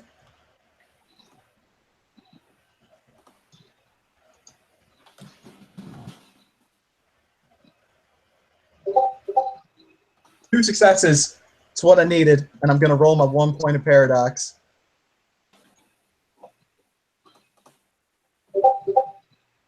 No paradox gain yet. Yet. However, I can finally describe this. Zahira's Nimbus. So yeah, there's a green aura that comes around her, and they'll see kind of the silhouette of a Middle Eastern woman in very beautiful, fine garb, and she is madly cackling, and as she embraces the both of you. The thing that sticks out the most is the mad, psychotic cackling.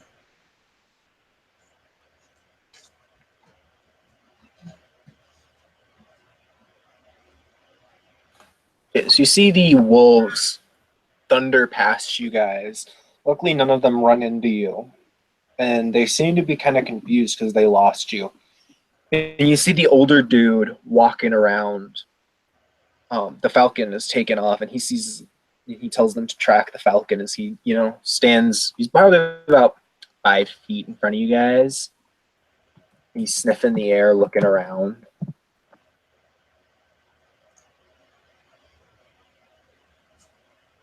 Zahira's getting a good look at all of these people. She wants to remember their faces and shit. Okay. Most of them are in wolf form. There's nothing really distinctive about most of those. Okay. The one thing you would really notice about all of them, though, is all of their wolf forms have white pelts. Okay. And then the one dude with the staff, he's got. You can't really like determine like his ethnicity. He's kind of got one of those really generic. And it doesn't help that he's got like paint all over his face that really makes him look super ghoulish. And he starts chanting, walking in a circle, expanding circle. Yeah. So what do you guys do? Yeah, Zahira is just gonna take. She's basically, as she is holding on to Seeker's and Unicorn's shoulders. She is death gripping that shit at this point. By the way, she is basically going to start to guide them away from this. Okay. Through the trees, you do see they're just. It's quite a ways away, but you do see a highway.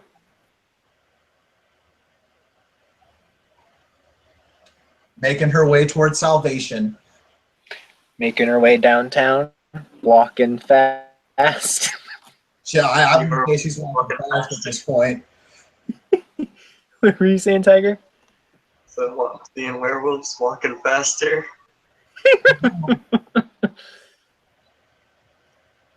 Yeah, I think that if Zahira could fall into the sky, she thinks it's time to pass them by because they know that she can walk 1,000 miles if she could just see them. So you guys, the wolves at this point are prowling the woods, and none of them are quite close to you, but you manage to very slowly reach the highway. And as you step out onto the highway, Zahira feels her magic start to fade. It starts to fade away. Okay. She'll look to the two of them and say, I think it's starting to wear off. Although I think we're starting to get out of the danger. Does anyone here have a ride out? Does Seeker have? Sorry, Tiger, you weren't quite like. Oh, I'm gonna call my mentor. Okay. Who's your mentor again? Let me check. It's just on. His name's Grunwald. He does not answer. She's gonna look at his phone. Fucking. Zahira's gonna check her Google Maps on her phone and see where the fuck they actually are. You are about 10 miles out of DC to the north. Okay.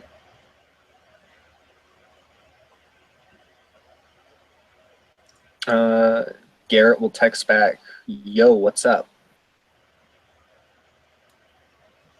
So, what the fuck are you and the rest of the werewolves doing?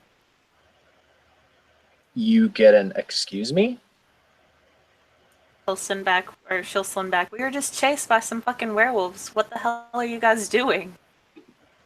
Because were you in our territory? I don't know. We were in a forest. Okay, well, actually, there's a whole much bigger explanation. But look, we burst into a clearing full of like 12 dudes eating flesh. Something was human. And then they started chasing us. You get a ... and then it says, and then you don't get any more responses. As Garrett is in Caruth,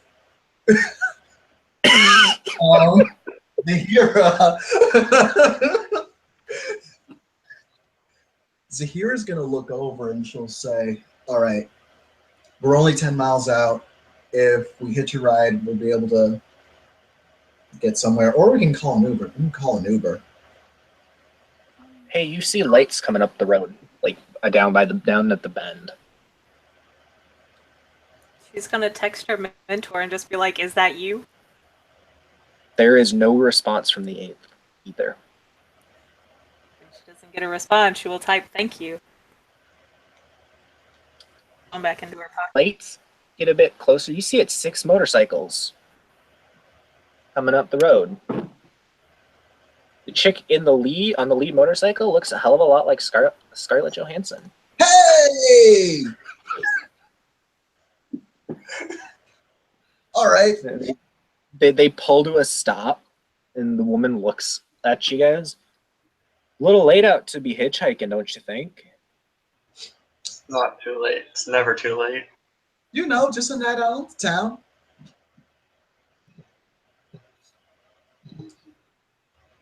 She looks back and forth between all 3 of you, looks behind you, looks to the dude next to her, and then says, "Get on the bikes now.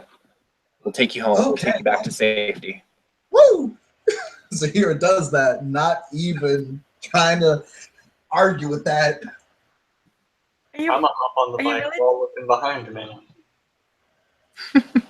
Yeah. Seeker's just gonna stand there, and she's just gonna look at Zahira and Unicorn Wizard and just say, "Okay, you're just gonna believe this Scarlett Johansson looking chick who just drove down here on some bikes? Really?" Hey, guess what's coming out of the trees behind Seeker, by the way?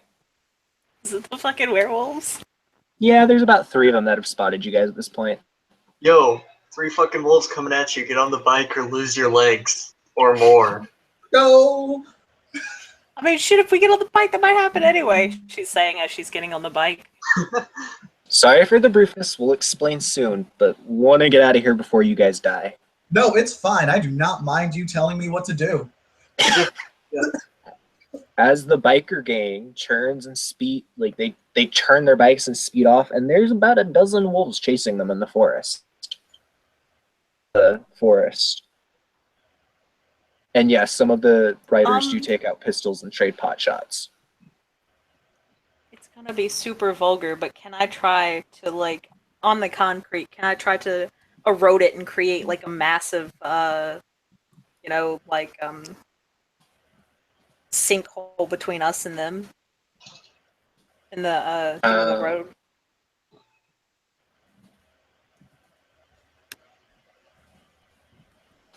Between you guys and the road? Well, like, not between us and the road, but between us and the werewolves, and, like, in that space, because we're on motorcycles, so I'm assuming we're going a little bit faster. Mm-hmm. So just basically cause, like, a jagged, that encompasses, their length, like, however much space that they're taking up. Not underneath them, but a little bit in front of them, because it's going to take them some time to, at least 3 seconds to cast the spell. So. The problem with that is both the bikes and the werewolves are moving so fast by the time you actually cast it, they'll actually pass that area. Okay. But yeah. At this point, Seeker's a little dings with a message. Is it from Essie? Well, do you try and check it on the bike? I mean, she'll ask Gerald to check it because it's in the bag with Gerald. Gerald has opposable thumbs and intellect 4. So Gerald, through the familiar link, says, Essie says they're on their way. She'll reply, "Tell Essie not to actually come here because the werewolves are here." There's a few seconds that go by as you guys are driving and the bikers are shooting at the wolves and the wolves are howling and yowling at you guys. Kind of pops his head up and look, from Seeker's little backpack and through the familiar link just goes, "She says she told you so." She did not tell me this. What? She told me not to blow up anything. I haven't blown up anything. Suck my ass. Or no, never mind. Just tell her she sucks. He goes, "Okay." A few seconds later, you can kind of hear him typing on the iPad behind you.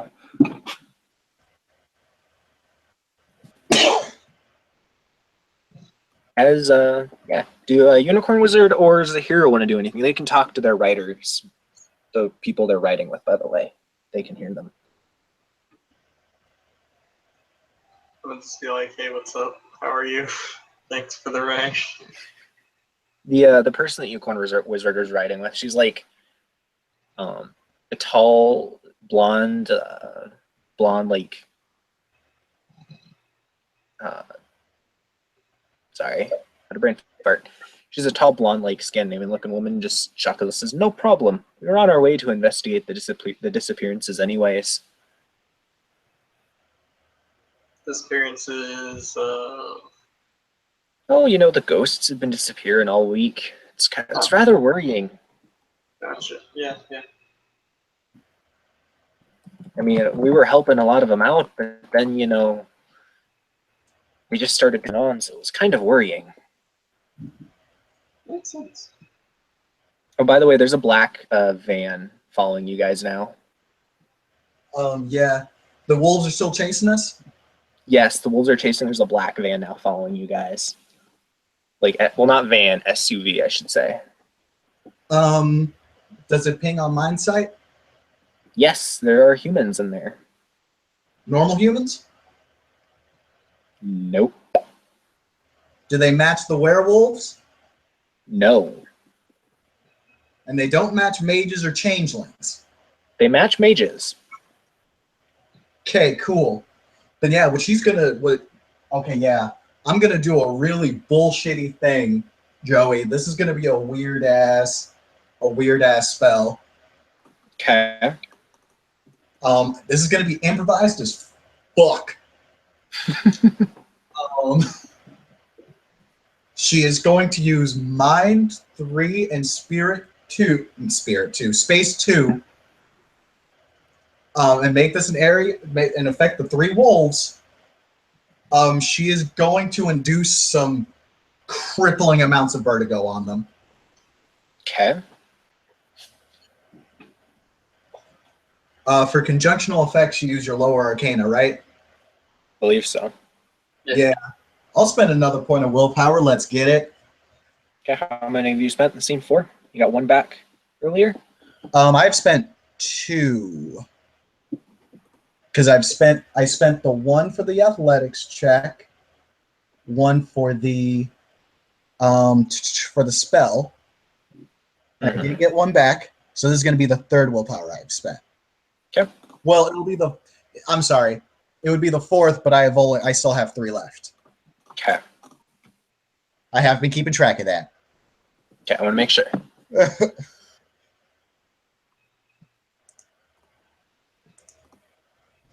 This is not going to be a very good spell, but it might be what we need right now. Ooh, no successes. No successes. Not a botch, though. She might try it in just a moment. The car behind you has turned on police lights.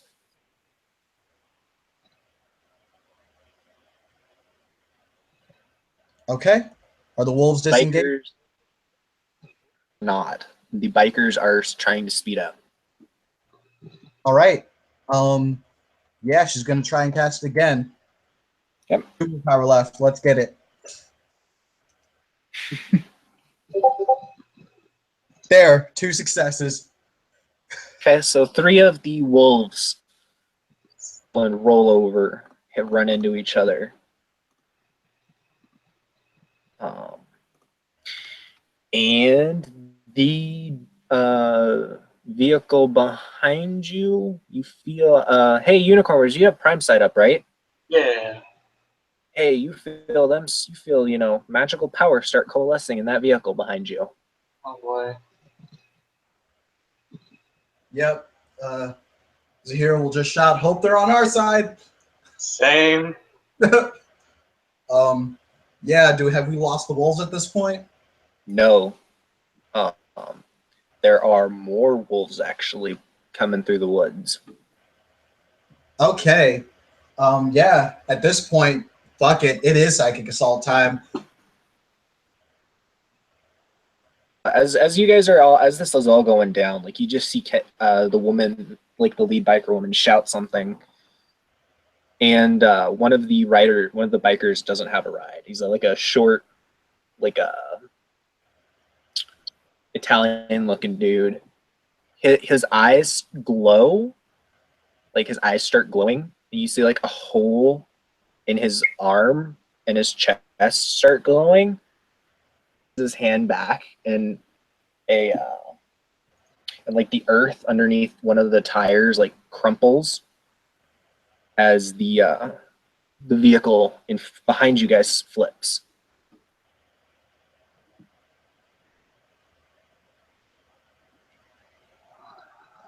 Okay, yeah, Zahira was going to ask Kenzie, because of course Zahira is riding with Kenzie. She'll just ask, hey, you got a piece? I'm presuming you mean a gun, she shouts back. Yes! And she just goes, shoulder holsters inside the jacket. Awesome, let's light these bitches up. Yep. Hey, if you guys want to take pot shots, you can feel free to roll that shit. All right. I don't think their defense applies, so... Nope, because you guys are using guns. Woo! What's the damage? However, you are going to make, Oh. Since everybody's using pistols, you're going to take -2 dice. I have a chance die now. But, wait, damage dice pool. What's the damage pool? It is dexterity plus firearms. Oh, yeah, but all firearms have a damage rating that you add to. That is true. These are just To normal the- pistols. I was not on the equipment page. Give me 1 second. Okay. I mean, Tiger obviously knows what his is, but the pistol you are using is not an assault rifle. Jesus. Fucking Zahira busts out with an AK, like, come get some. A heavy revolver, so 3 lethal. So +3 essentially. Okay, cool. Her dex is 3. Is she even trained in handgun use? Wait. I'm on her sheet. She is not. Oh. So yeah, -1, then a -2 on top of that, you said? Yep. So you should be at 3 dice. Yeah, she's at 3 dice. Then I missed. okay, so you take 1 shot. Unicornser takes 1 shot into the trees and misses. Zahir takes a shot and misses. And as you guys round another corner, there's a bunch of people with, because at this point it is just full on night out. There are a bunch of people with like axes and shit standing in the middle of the road. A couple of them are bulky and hairy, yeah. Do they look like the dudes Zahira saw? No, these ones don't look like them. These ones actually, the ones that are like unusually tall have, they don't have the white fur though. Cool. Yeah. We're gonna fucking cap one of these dudes again. Okay, go for it. As the biker crew has like skidded to a stop in like a circle formation. Because you guys are surrounded by werewolves right now. All right. Oh, we're stopped? To stop because they're actually blocking the road. Okay, cool. Do I lose that -2 that I got presumably for being Moving and yeah. yeah. Woo! Feel free to take shots at them, guys. There's 3. What did the 10 reroll? Oh, damn it. Hey, there's 3. 4. So you guys shooting at different people or at the same dude? Focus fire, fuck it. Okay, so you manage to shoot one of them 2 shots and he goes down. I'll make my wisdom check later. Well, I mean, wisdom check, isn't that just about killing people? like humans, or is that just all like just someone? I have to double check. We'll double check after the scene. Yeah. They're approaching you ominously, slowly. Like, you know, they caught you in a trap and they don't think you can escape.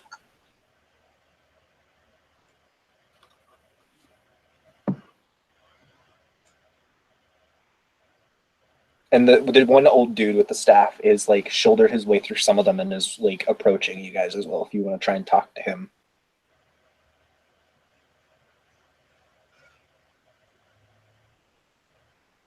Zahira's rolling with her with Kenzie's gun, and she looks over at Kenzie and she just says, "If we all die right here, I just want you to know you're incredibly hot." She smiles and says, "Thanks. We'll try not to let you guys die." Sounds good. As Zahira pulls the hammer back, attempting to be dramatic.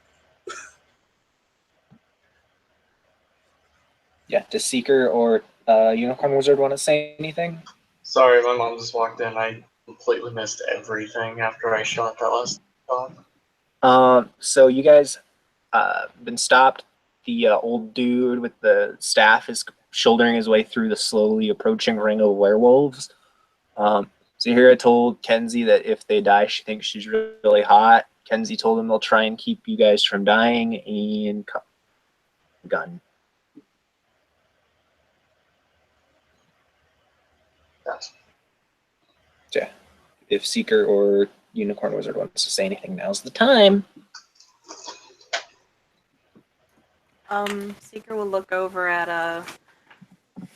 Zahira and say, "So I know this kind of cool spell that I want to try out. But the thing is, do you think you could use like a mind shield on the friendlies?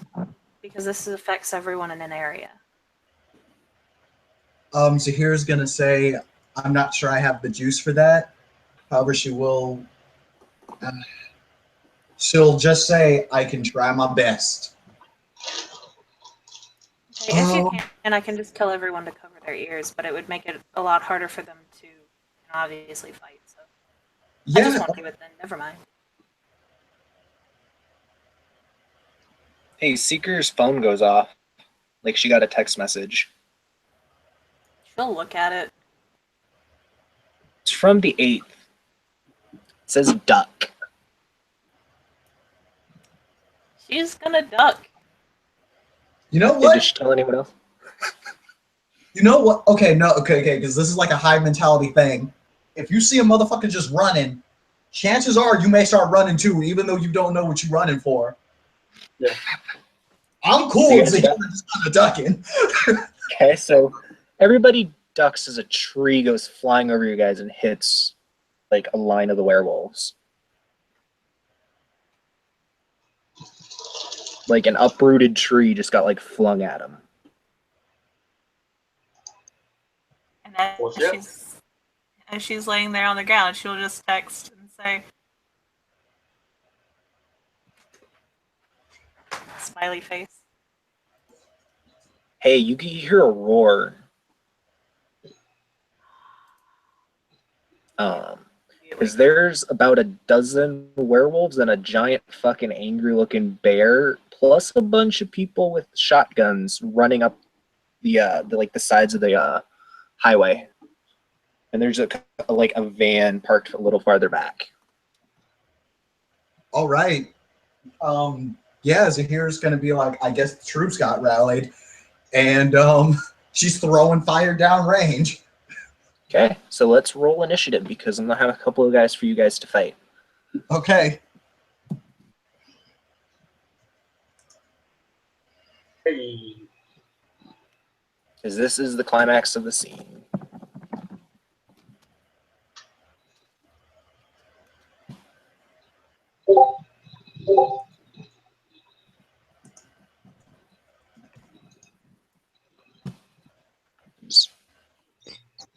Unicorn Wizard is 14. Every time with initiative for me. It's all right.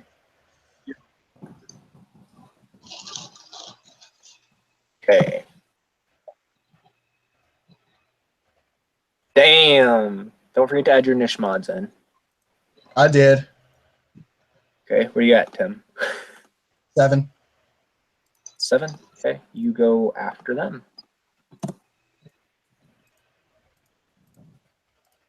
And it is a chaotic mess, by the way, around you guys. Like, there are bullets flying, there are werewolves clashing, there is a giant fucking bear ripping its way through werewolves.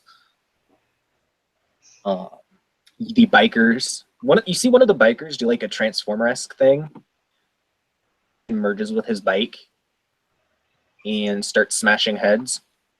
Zahir's not even going to try to question that shit right now.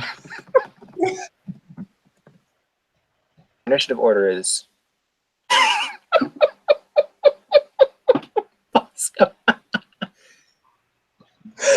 Oh, no. Corn Wizard, then Seeker, then the enemies, and then Zahira. So there's 3 werewolves in their equivalent of Glabro form charging at you guys. So it's Unicorn Wizard's round. I'm gonna shoot at the one in front, assuming that they're not all going in a line.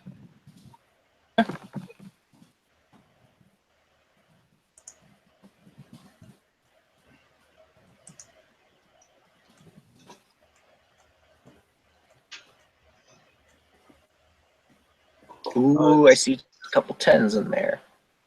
Yeah. Two lethal. Okay, 2 lethal. Yeah.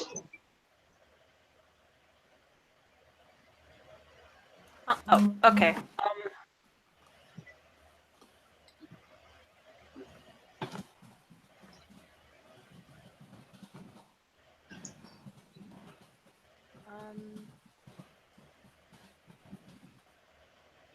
Oh, those aren't sleepers, so that wouldn't work. Okay.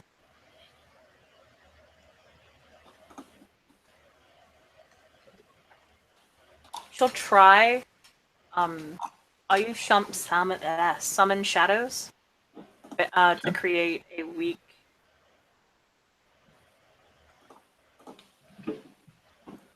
I'll use high speech. The thing as well. Okay. Okay. Okay. Well, it's got durability 1. It's about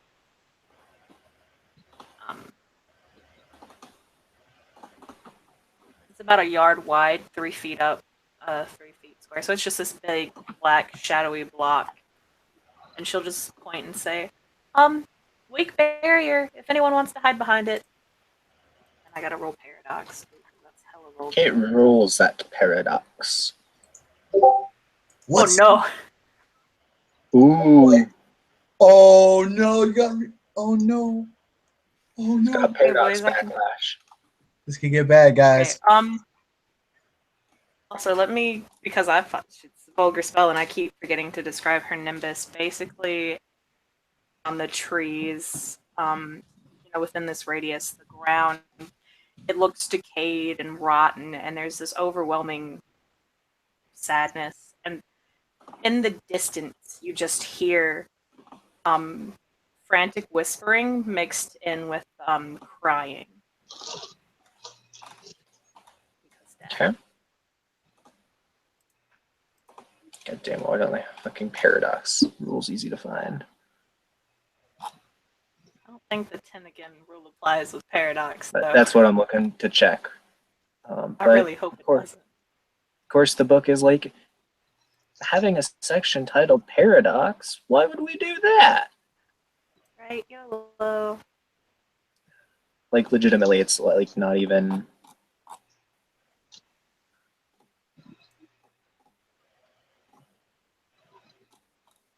Making magic? Is this where it is? No, it is not. So take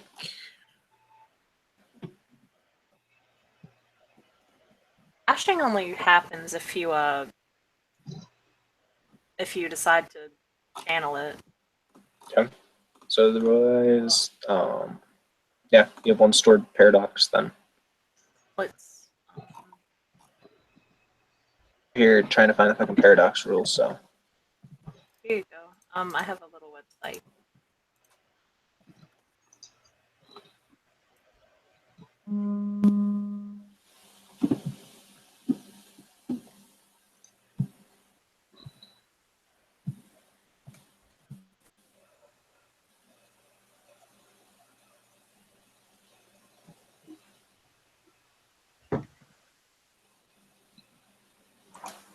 So everybody's gonna at 7, so the paradox lasts for one scene.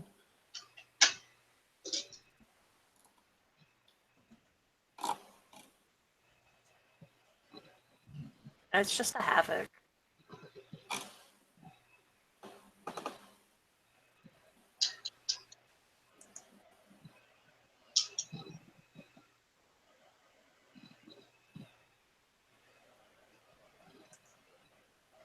So roll your wisdom.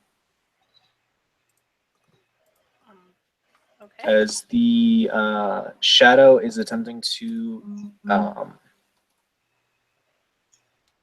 like move away from you guys into the fight. Okay, you can roll the 10s.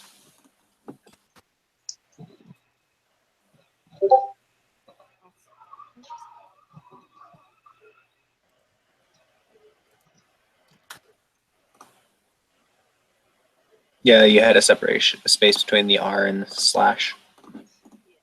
Hey.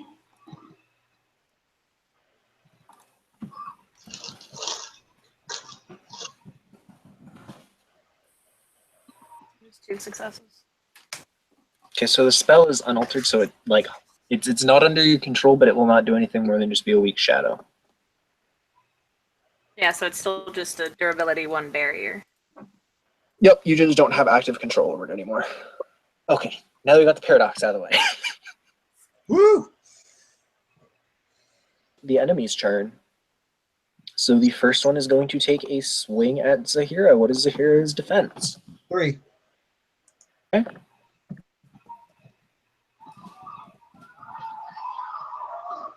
Tim just was like, I have this shit prepared. I'm ready. I got backup ready. Let's get it. Okay, I have to make sure I have the code right.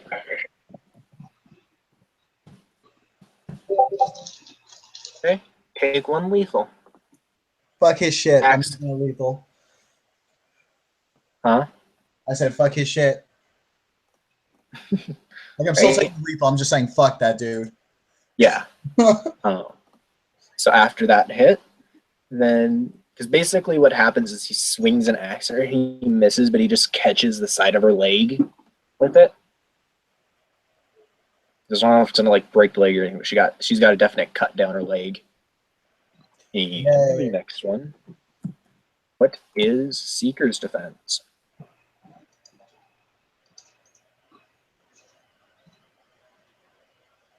Yeah.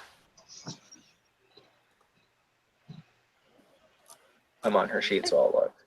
Did you say Tim or Kim? Kim. Yes. I was asking what Seeker's defense was. I got it though. Oh, yeah, it's 2. Yeah. And he misses.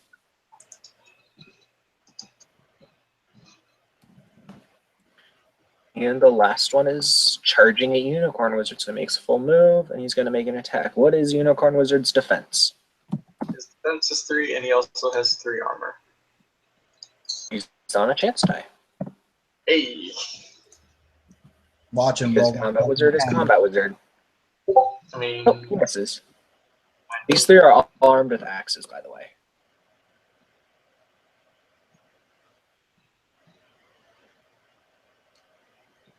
And it is Zahira's turn. Okay. She's gonna. Is there any kind of bonus or penalty for shooting someone at point blank range? Not off the top of my head that I know of, but take 2 extra dice then. Okay, awesome. Because if we don't know the rules for certain, well, that's when we wing it. Bullshit it, and then we'll figure it out later. Oh shit! Reroll that 10. She's not an ant. Or oh, sorry. This is the one that shot her. No, not the one that Okay. shot her, the one that cut at her. Yeah, that's five lethal to homeboy. Isn't that 6? Oh no, you rolled a 5. I thought you rolled a 10. Okay. I really want to. So that was the first one. So she shoots him right in the head and his head explodes as he falls backwards. That was the one that Unicorn Wizard clipped earlier. So now it's Unicorn Wizard's action. So, is it 2 on us now or 3? 2? Okay. I'm gonna take a shot at the dude who tried to hit me. Sweet. And he's at point blank, right? Yes, so plus 2 dice.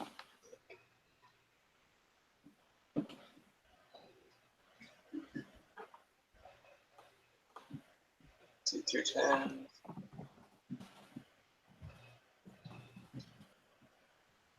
Probably 10.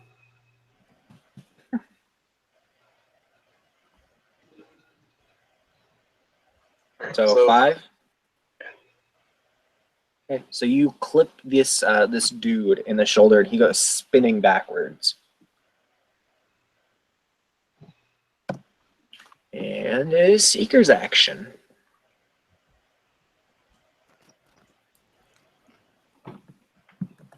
The dude who's swinging at her with an axe, she's gonna destroy the axe.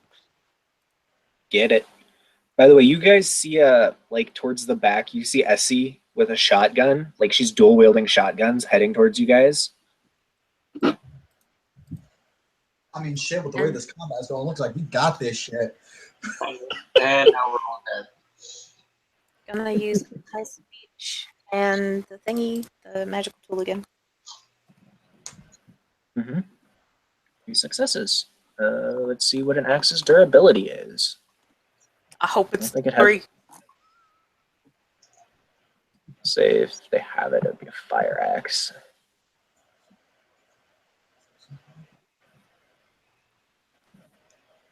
Hey, its durability is 2, so you disintegrate his axe. Now I'm pretty sure that's a vulgar spell, so Yep, and I've already done a vulgar spell once, so I have 2 paradox this time.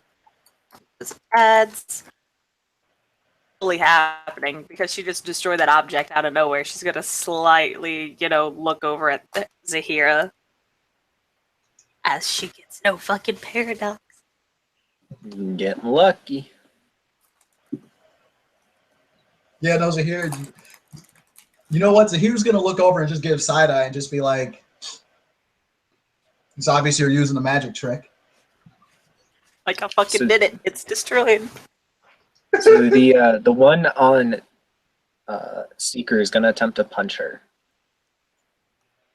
Okay. which will only be bashing. Yep. Whew, he hasn't popped Garu form yet. No, not yet. He was gonna hit her with it, but she destroyed his weapon. So that's 1 bashing. Let me roll my soak. What is her? You don't roll soak. Don't roll soak. You're just taking that. Oh, okay. Yeah. Okay. And then the one on Unicorn Wizard is gonna try and slash at him, but he's on a chance die because of wound penalties and everything.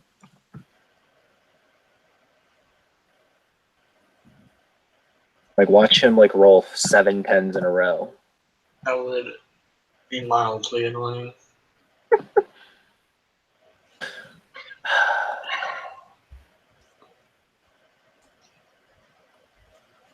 God, it's nice we're having a combat climax that doesn't last 6 hours, so it can actually be the climax to a scene, not the main part of it. Right? 0 successes as he misses. X. And brings it to Zahira's turn. Okay, I'm gonna do something reckless again. Oh boy. So there's one attacking Seeker, right? Mm-hmm. Seeker who can't fight. And get disintegrated his axe. Yeah. Alrighty then. Since for right now at least, flanking is a +2. She's going to move for the flank. However, she is also going to all-out attack him at point-blank range. So you forfeit your defense, but gain, I think it's +2 or 3 dice. 2 dice. 2 Yep. dice before go defense. And how many would I get for flanking? I'm going to say +2, so you have +4 in total. Yeah, well, with the flanking, with the all-out attack, and the point blank, as a +6. Yep. Okay. However, after this, your shot, your revolver, because she was fighting earlier, is going to need reloading. Okay. So I'm gonna make this shot motherfucking count.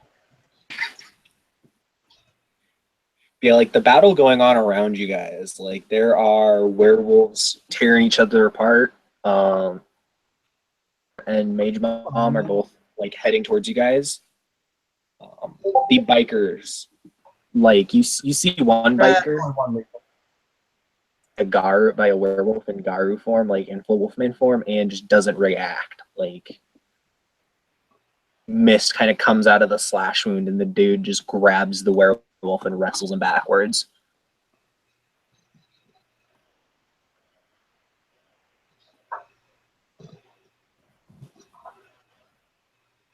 Okay, so 1 damage. This was the one on Seeker, correct? Yeah. Hey, Unicorn Wizard, it's your round. Shooting the dude on me. Yep.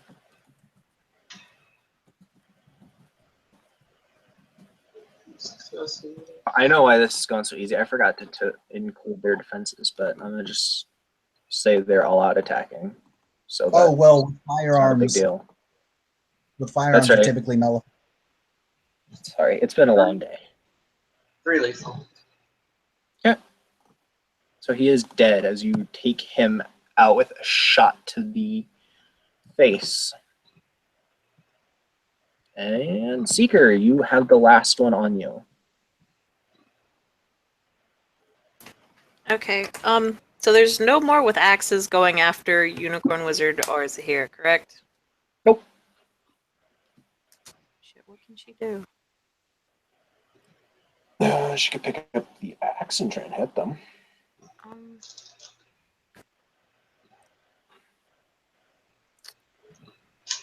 I mean, or you could just dodge and just double your defense for the round. I got it. I got it. Ooh, boy, it's gonna gonna be good. so bad, and it's probably gonna be a wisdom check. Okay, let's see. I got it. Okay. We're all gonna Devouring the Slain. Oh god. Rip. This is gonna be good. Okay. Death 3 effect. Mm-hmm. Oh wait, no. Oh man. What's up? Okay, she's not gonna be able to do that because I have to do a strength brawl roll to grab them first. So never mind. That's not gonna work. I mean, you could try it. Because she has no brawl and only strength 2, and I still have to remove the deck or the defense. So You got willpower. You do have that willpower.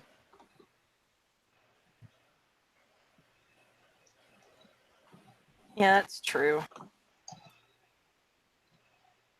Is it a resisted strength brawl roll?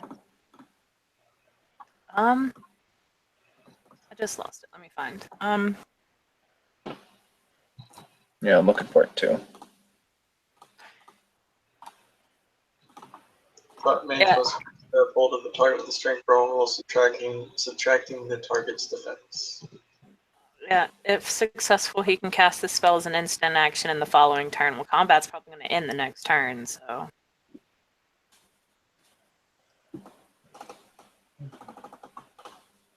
You know what, why not? Combat's going to end next turn, so might as well try to do something stupid. Ooh, it can also might go bad, so. His defense is 3, by the way. Even with a willpower, that would be all. So I'm rolling on a chance die then. Okay. Go, boys. Yeah, nah. Okay.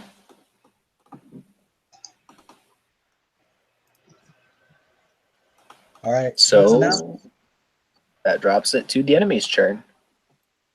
Okay. And it's gonna grapple. Actually, first he's going to shift into Garu form. Fuck! And he's gonna take a swipe at Seeker. Fucking bring it. I'm a combat. I'm a combat character. I can obviously take this. Yeah, you take it. It's I fine. can worry about Roll it. one lethal. Just got 1 lethal and 1 bashing. Oh, I really hope the bear is the 8th, so you can heal her up after this. I mean, when you get slashed, the bear roars and leaps at the fucking thing. So you can make assumptions.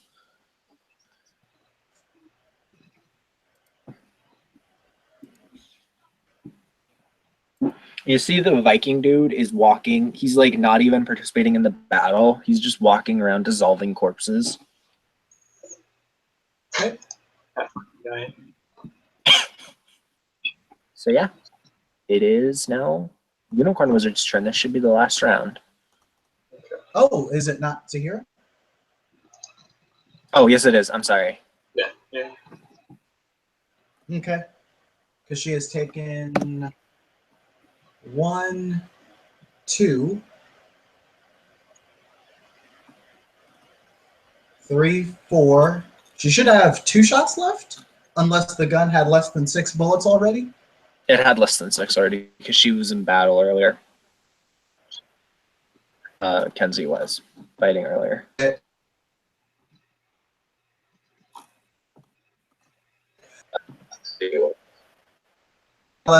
Yeah, if it's less than 6, then it's less than 6. Then fuck it. Psychic assault time. If I'm out of ammo, then I am just going to light this dude up with my mind. Well, where's mine? I was just on mine.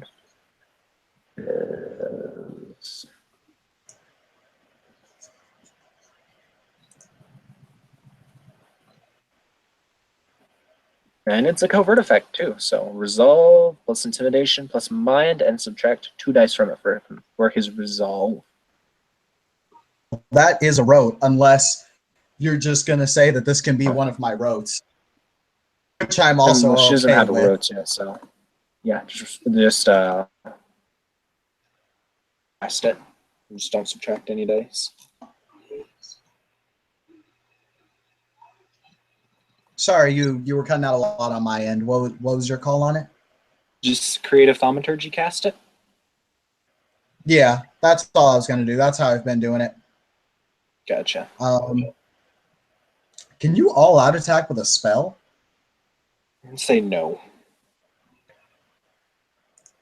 Am I subtracting anything from this? Nope. Okay. Fuck it. I'll drop that willpower. I have 1 left. Okay, so you're going to be extremely mentally exhausted after the fight. That's fine.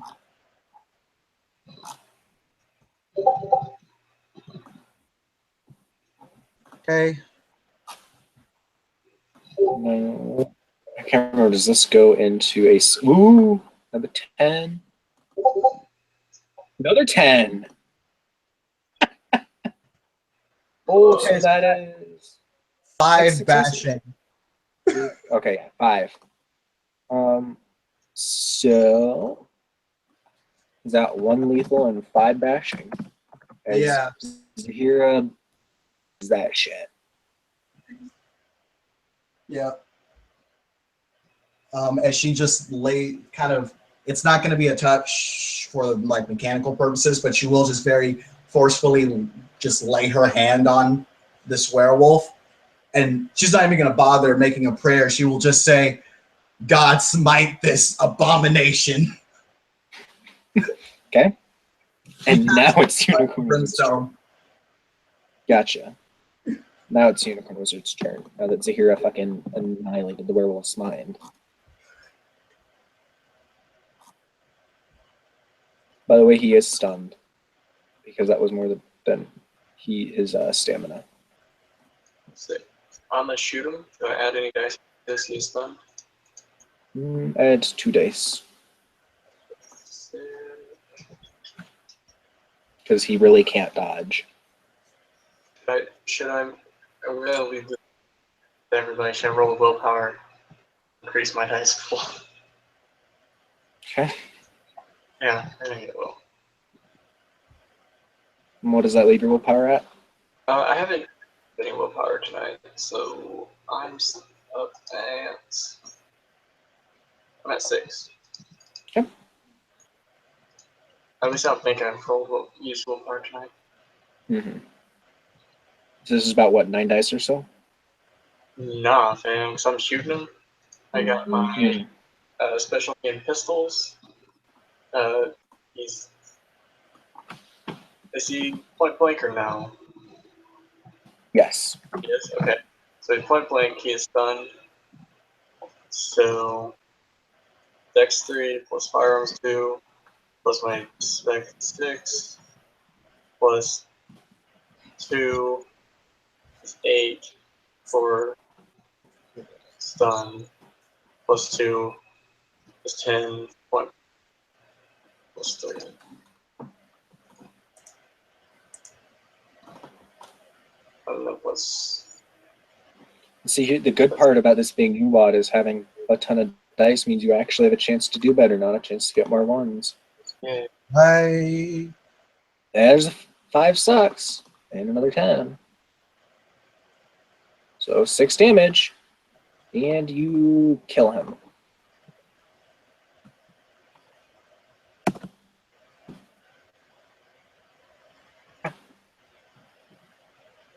So at this point, after you shoot him, the battle is starting to wind down. The bikers have kind of swept outwards, and you guys have had a few losses on your side, but the mages and the other werewolves, and with the aid of the giant fucking bear, may have managed to mop up most of the survivors, and the attackers are in full flight.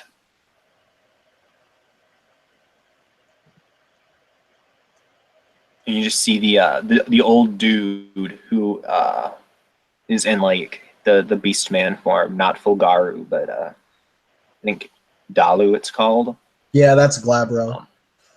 Yeah, he just points a claw at you guys and hisses out a curse in some tongue you don't understand before turning and fleeing. I'm gonna flip him off whenever he points a claw at us. Okay. Yeah, at this point the battle is over. So what do you guys do?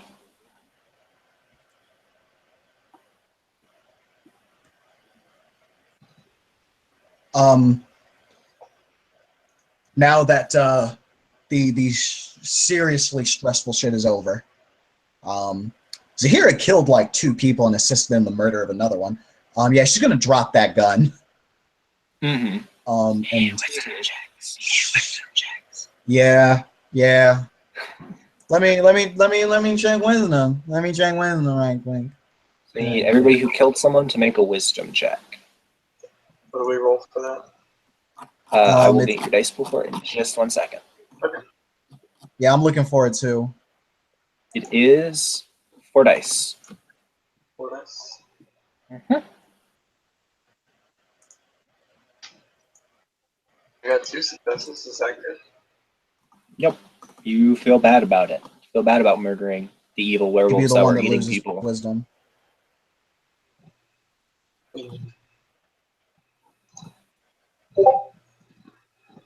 Hey, I got 1. Okay, so Zahira definitely, yeah, she feels bad. Yeah, she just kind of slumps down. She's at like 1 willpower, and yeah, Mm-hmm. her wisdom is still intact. She's not okay with what's happening right now. So I'm gonna let you guys talk a little bit because I have to go to the bathroom. I'll be right back. Okay.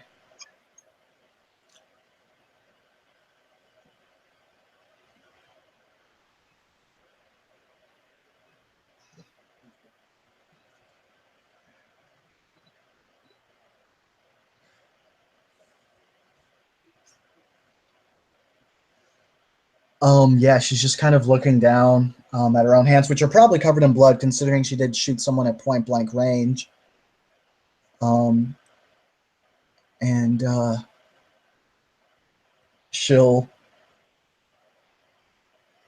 wipe just a single tear off of her face before looking over at the rest of the group and saying, "Is everyone here okay?" Yeah, I think we may have lost a couple guys, but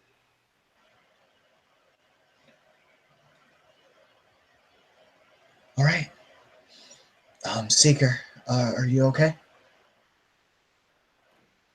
Secret will look over at her and say, yeah, I'm fine. And then she'll just kind of dig in her bag because she's probably got tissues in there. Let's be honest. She'll just, kind of give one. Actually, like the whole little packet. It was probably those little bitty plastic packages of forgot what they're called, Tissues? tissues, and she'll hand them over to Zahira. Okay. Oh, did you say there were tears welling up in Seeker's eyes? No. Okay. No, I'm sorry. You just cut out, so I wasn't sure. Oh, my bad. Sorry. Like I was. Yeah, I thought I heard that, so I was like, oh. No, it might have been plastic bag. I guess. No, you had said some earlier, but it's all good. But yeah. She'll actually wave that away. She'll say, "I'm good." You have blood on your hands. I don't, it would get all over your clothes, and it makes for a very unpleasant mess later on. Yeah. Fine. Yeah. She'll clean off her hands. She's very obviously shaking at this point.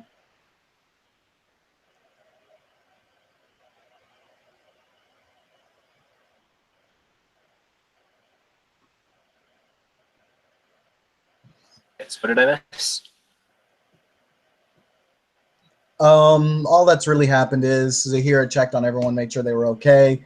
So you could recognize that Zahira kind of wasn't okay and tossed her some tissues to kind of wipe off the blood on her hands, which she probably would have gotten after, one, shooting someone multiple times, and two, making someone undergo what amounts to a seizure as their neurons misfire. Mm-hmm. So, yeah. He and the 8th approach. The 8th is in human form now. Oh.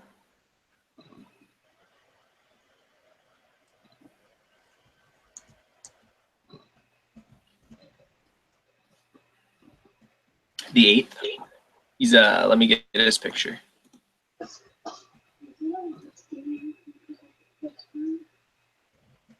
He's a druid looking dude.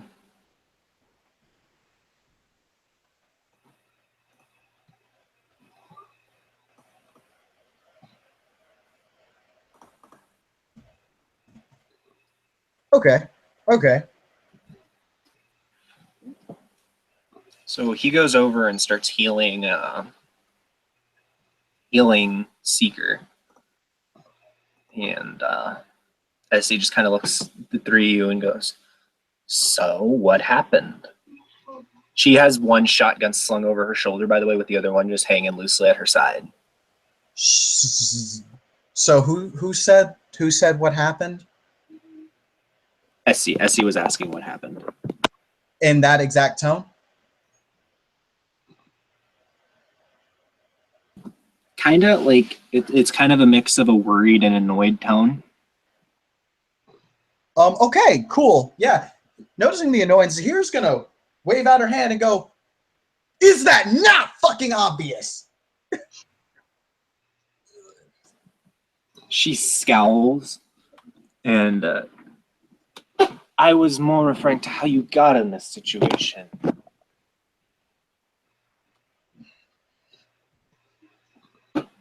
Look, I don't fucking know. Just portals or some shit other fucking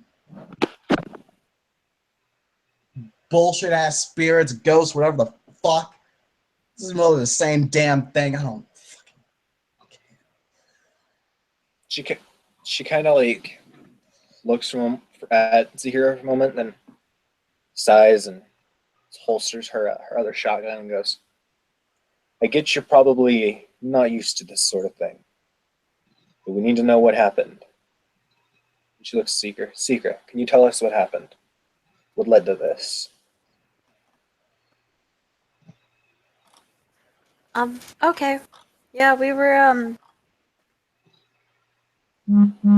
we went into the twilight to try and figure out what was taking the ghosts. And when we got there, Zahira found some guys, all like chanting around a fire, which she described. And then when we got there, the fire was there and it had sucked Gerald into it, so we had to go outside, and then like this falcon was kind of like ripped a portal between the twilight and the shadow, and we went in there. And then we got Gerald back. And we were chased out by this weird tentacle stuff. We were surrounded by 12 werewolves eating flesh. Some of it was animal, but some of it was human. So we started running. Zahira cloaked us when we got to the highway, and then we met those biker people. Unicorn Wizard and Zahira started shooting at him, and yeah, now we're here. Essie nods. I see. And she looks over to the eighth. I presume the falcon was something to do with you, since you were the one that called us here and told us something was going on. And he just kind of mutely nods. He's running his hands over like Seeker's wounds, and they're like slowly starting to heal up.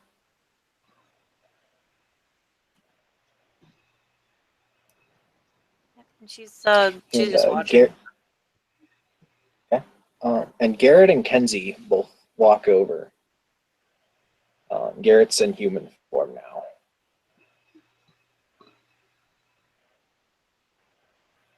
Kenzie just kind of walks over, checks on Zahira, while Garrett is checking on a Unicorn Wizard, making sure they're all right. And then Kenzie just looks over and says, "Well, I haven't had a scrap like that in quite a while." This is the first time I've had a scrap like that. Same. By the way, Seeker's gonna look over to. I was just going to say Zahira hands the gun over to Kenzie. Okay. But that's all I was going to say. Here you go, Ken. Seeker is gonna look over to Kenzie and then kind of motion over to Zahara and say, "Well, this was her first scrap. You might need to help her relax later." She nods. She's got her hand on like Zahara's shoulder, like kind of just having like a presence there. Well, Garrett is standing next to the Unicorn Wizard, and he says, "Well, that's what we call the pure tribes." Well, I'm rather worried with what you were saying about them taking ghosts. I've never heard of that before. Well, to be fair, they also took Gerald, and he's a spirit, so. Nods. And I'm sorry, Tim, didn't mean to talk over you. No, I did not say anything Oh, okay. at all. It did the like someone's talking thing on your profile, so.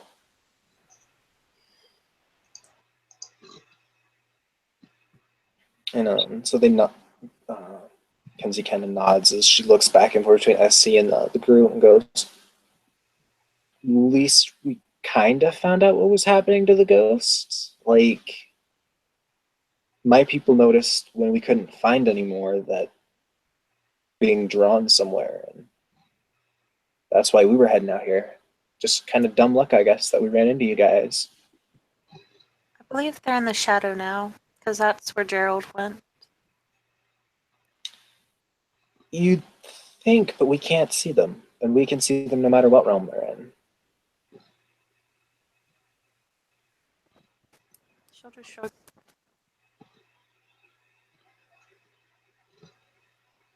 She kind of shrugs. "Oh, I guess I should introduce myself. You know, life and death battles kind of change your priorities. My name is Kenzie Todd. Nice to meet all of you." Zahira. She pats Zahira's shoulder again. Unicorn wizard. Now that's a story behind that, I'm sure. Sorry, Kim. Oh my bad, I didn't. Good, you go, Kim.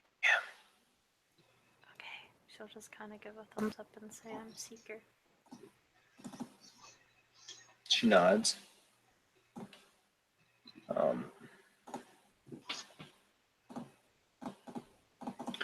Well, now that this is done, why don't we finish clean up and then get you all back in town? You look kind of traumatized.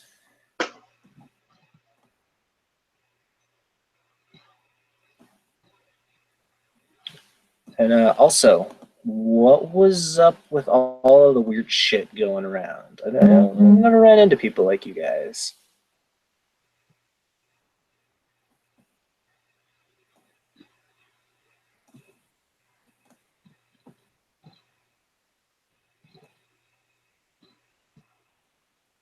Hey.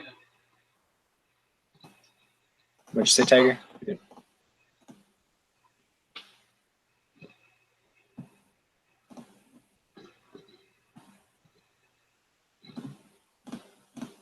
Sorry, I was just asking because I didn't hear what you said originally.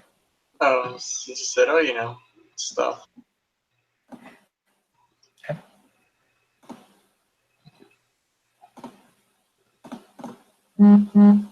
She'll nod. Well, if you guys need to ride back, I don't know if you want to go back with your people, but we got our bikes if you want to ride back with us. Mike seems a little torn up, but he'll be fine.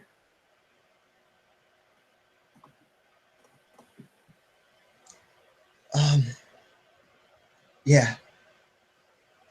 Is it okay if we take the scenic route? She nods. I gotcha. All right. Just let's get out of here. I just don't want to be here. She nods. Essie looks over to the Viking-looking dude and says, I trust you, you and the Guardians will be able to clean this up, right? He just huffs. Of course, we'll be fine. Once the 8th is done healing Seeker, he checks the other Unicorn Wizard and Zahira over, heals them of any injuries they got, and then he just gets up and leaves.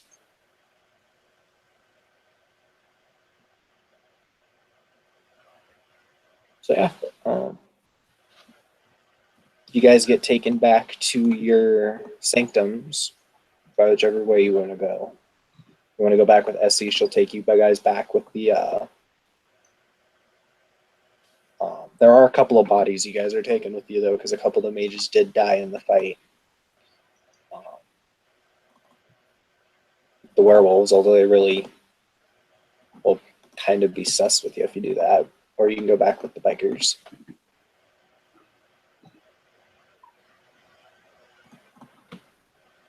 Zahira will take the option that that means that she will not be around any more dead bodies. Okay. So I assume that's the bikers? Yep. Yep. Yeah.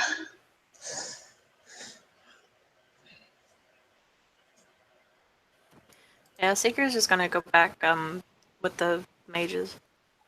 Okay. So unless you guys have anything else you want to do in the scene, I think we're good to end with you guys all getting back to your sanctums and Yep. through this long evening. Yeah. Okay. Kim, you got anything you want Seeker to do?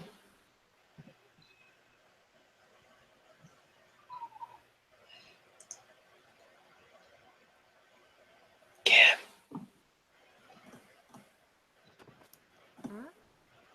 Do you have anything Seeker wants to do before we end the scene? Nope. Okie dokie. So thank you players for playing. Thank you watchers for watching. And remember, when shit goes down, it really goes down in this town. Stay tuned for more.